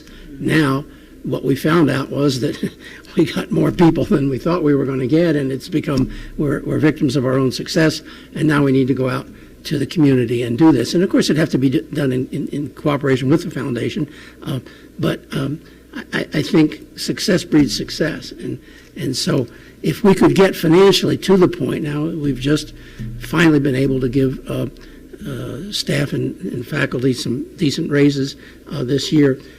So those are our first priority, obviously, but our students are our first priority too. So we want to look at all the opportunities. So my initial reaction from reading the report, and I certainly compliment George and Joe and Fred for the high quality of this report. Gosh, it probably would have cost us a lot of money if we paid someone to do it. We'll get our bill. Yeah, that's what I was afraid of. But I would throw that out for your discussion on the 18th, that if we put a pilot program in place and allocated X dollars, whatever was needed, whichever type of program we decided on, whatever components of it we decided on, whether it was 12 credit hours, whether it was less, as has been suggested, whatever the criteria were, so that they were equitable to everybody, that we'd be looked at. We'd get on to the newspapers. People would begin to come and interview us, and they would say, how does this work? And at the same time, the foundation's out there saying, we're doing this program, and we need your help. So I think we have to try things, and we've tried a lot. We try a lot of things at Santa Fe Community College. We build whole buildings trying things, and so that's what we do. We're an innovative school. So cost doesn't look too bad to me. I mean, I think it seems and I would reasonable. Sort of add, to that comment, Jack, that sort of a incremental approach is entirely possible, feasible. Some of the other places have done that, done it in the sense of first come, first serve. So we only have $500,000. It should goes until that money is used up the first year. Other places have done things like we're only going to support students in certain areas. So we'll only support them in nursing and health affairs, only support some other kinds of thing. Lots of ways to incrementally approach this. And also entirely possible to be a pilot program in the state. Yeah. So we'll start something here. We'll recognize we're a pilot program. Other people want to learn about it. They want to adopt it. Fine. And finally, I guess a point about risk and benefit. What are the risks involved? Well, we start I'm not a fundraiser, but we'd have to start a fundraising campaign. It would be beyond the kind of thing that the foundation is currently doing. It would be a serious campaign with goals, etc. Well, suppose we only reached 25% of what we set out to reach. Then we would go and incrementally have a program. What's the loss? The loss is we haven't been able to help as many students as we'd like to help. But the campaign goes on. We say it's going to be 1 year, it's going to turn out to be 3 years. Fine, we're moving slower, but there's no one is hurt by that slow progress. I have one other question. Yes. I don't know if any of in your interviews, if this conversation came up, but I know some of the College Promise programs are really programs seeking free tuition. Just generally, every student gets free tuition. In your interviews, did you discover any, or was that a part of your questioning process, or? Did you means test? Is that what you're asking? Or? Well, no, I'm just wondering whether, when you were talking with them, whether that question came up, whether there were schools for whom the goal was free tuition for everyone, or whether that was not a part of that conversation. Well, yes, I mean, all the schools were offering free tuition. Most of them had some kind of parameters on who could get that. So it wasn't for everybody? I don't think there was a single school I don't know of a single program. Okay. that said anyone who walks in the door would get it.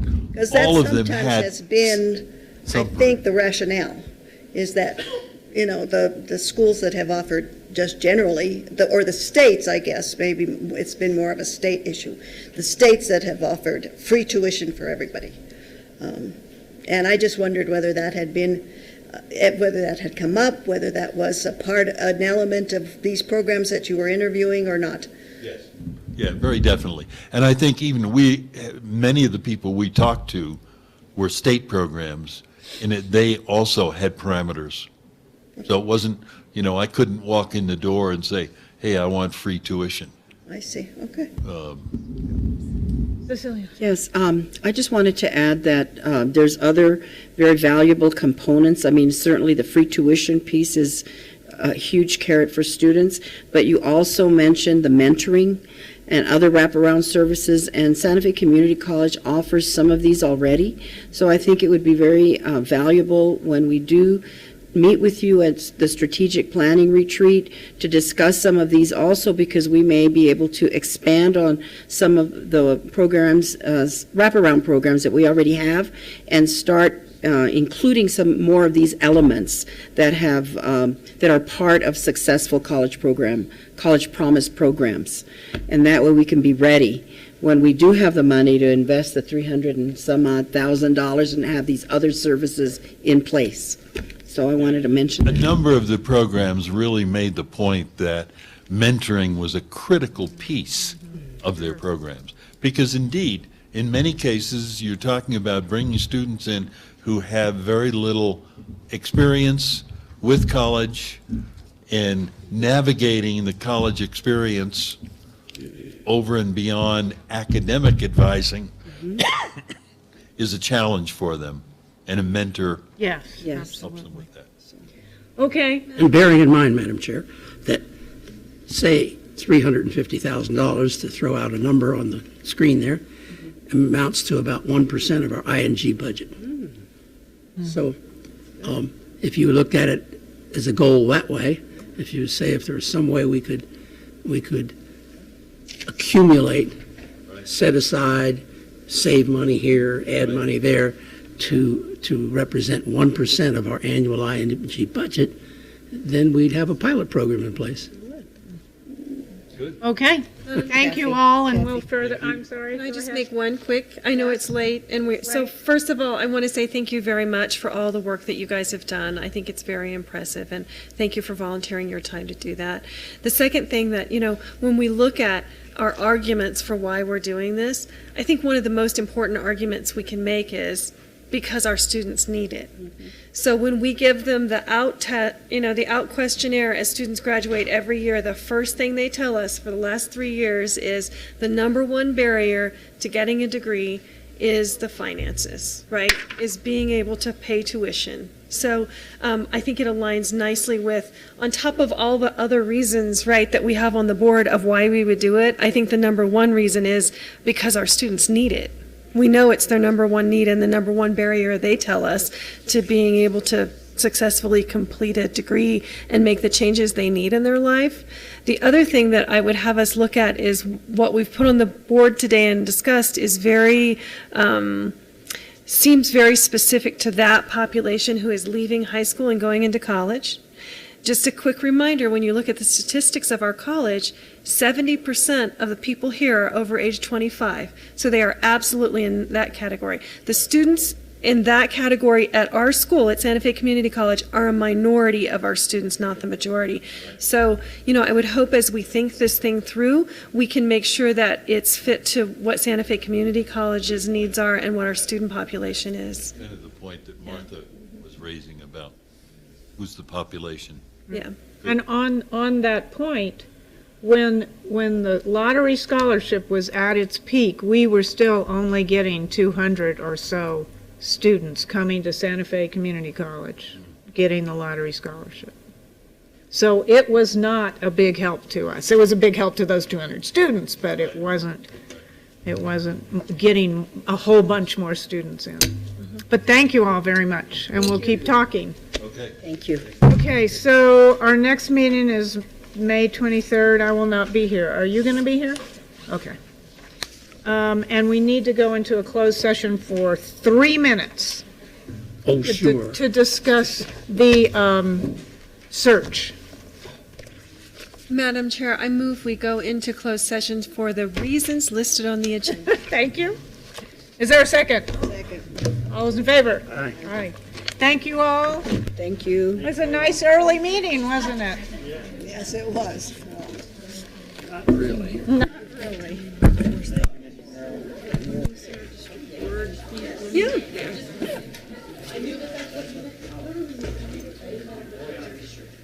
This isn't one of the ones we amended, is it? Yeah. We passed these. Yeah, straight up.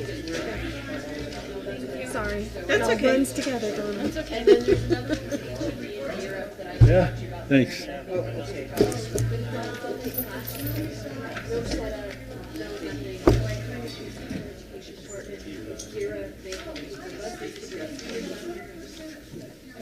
Thank you all for supporting that budget.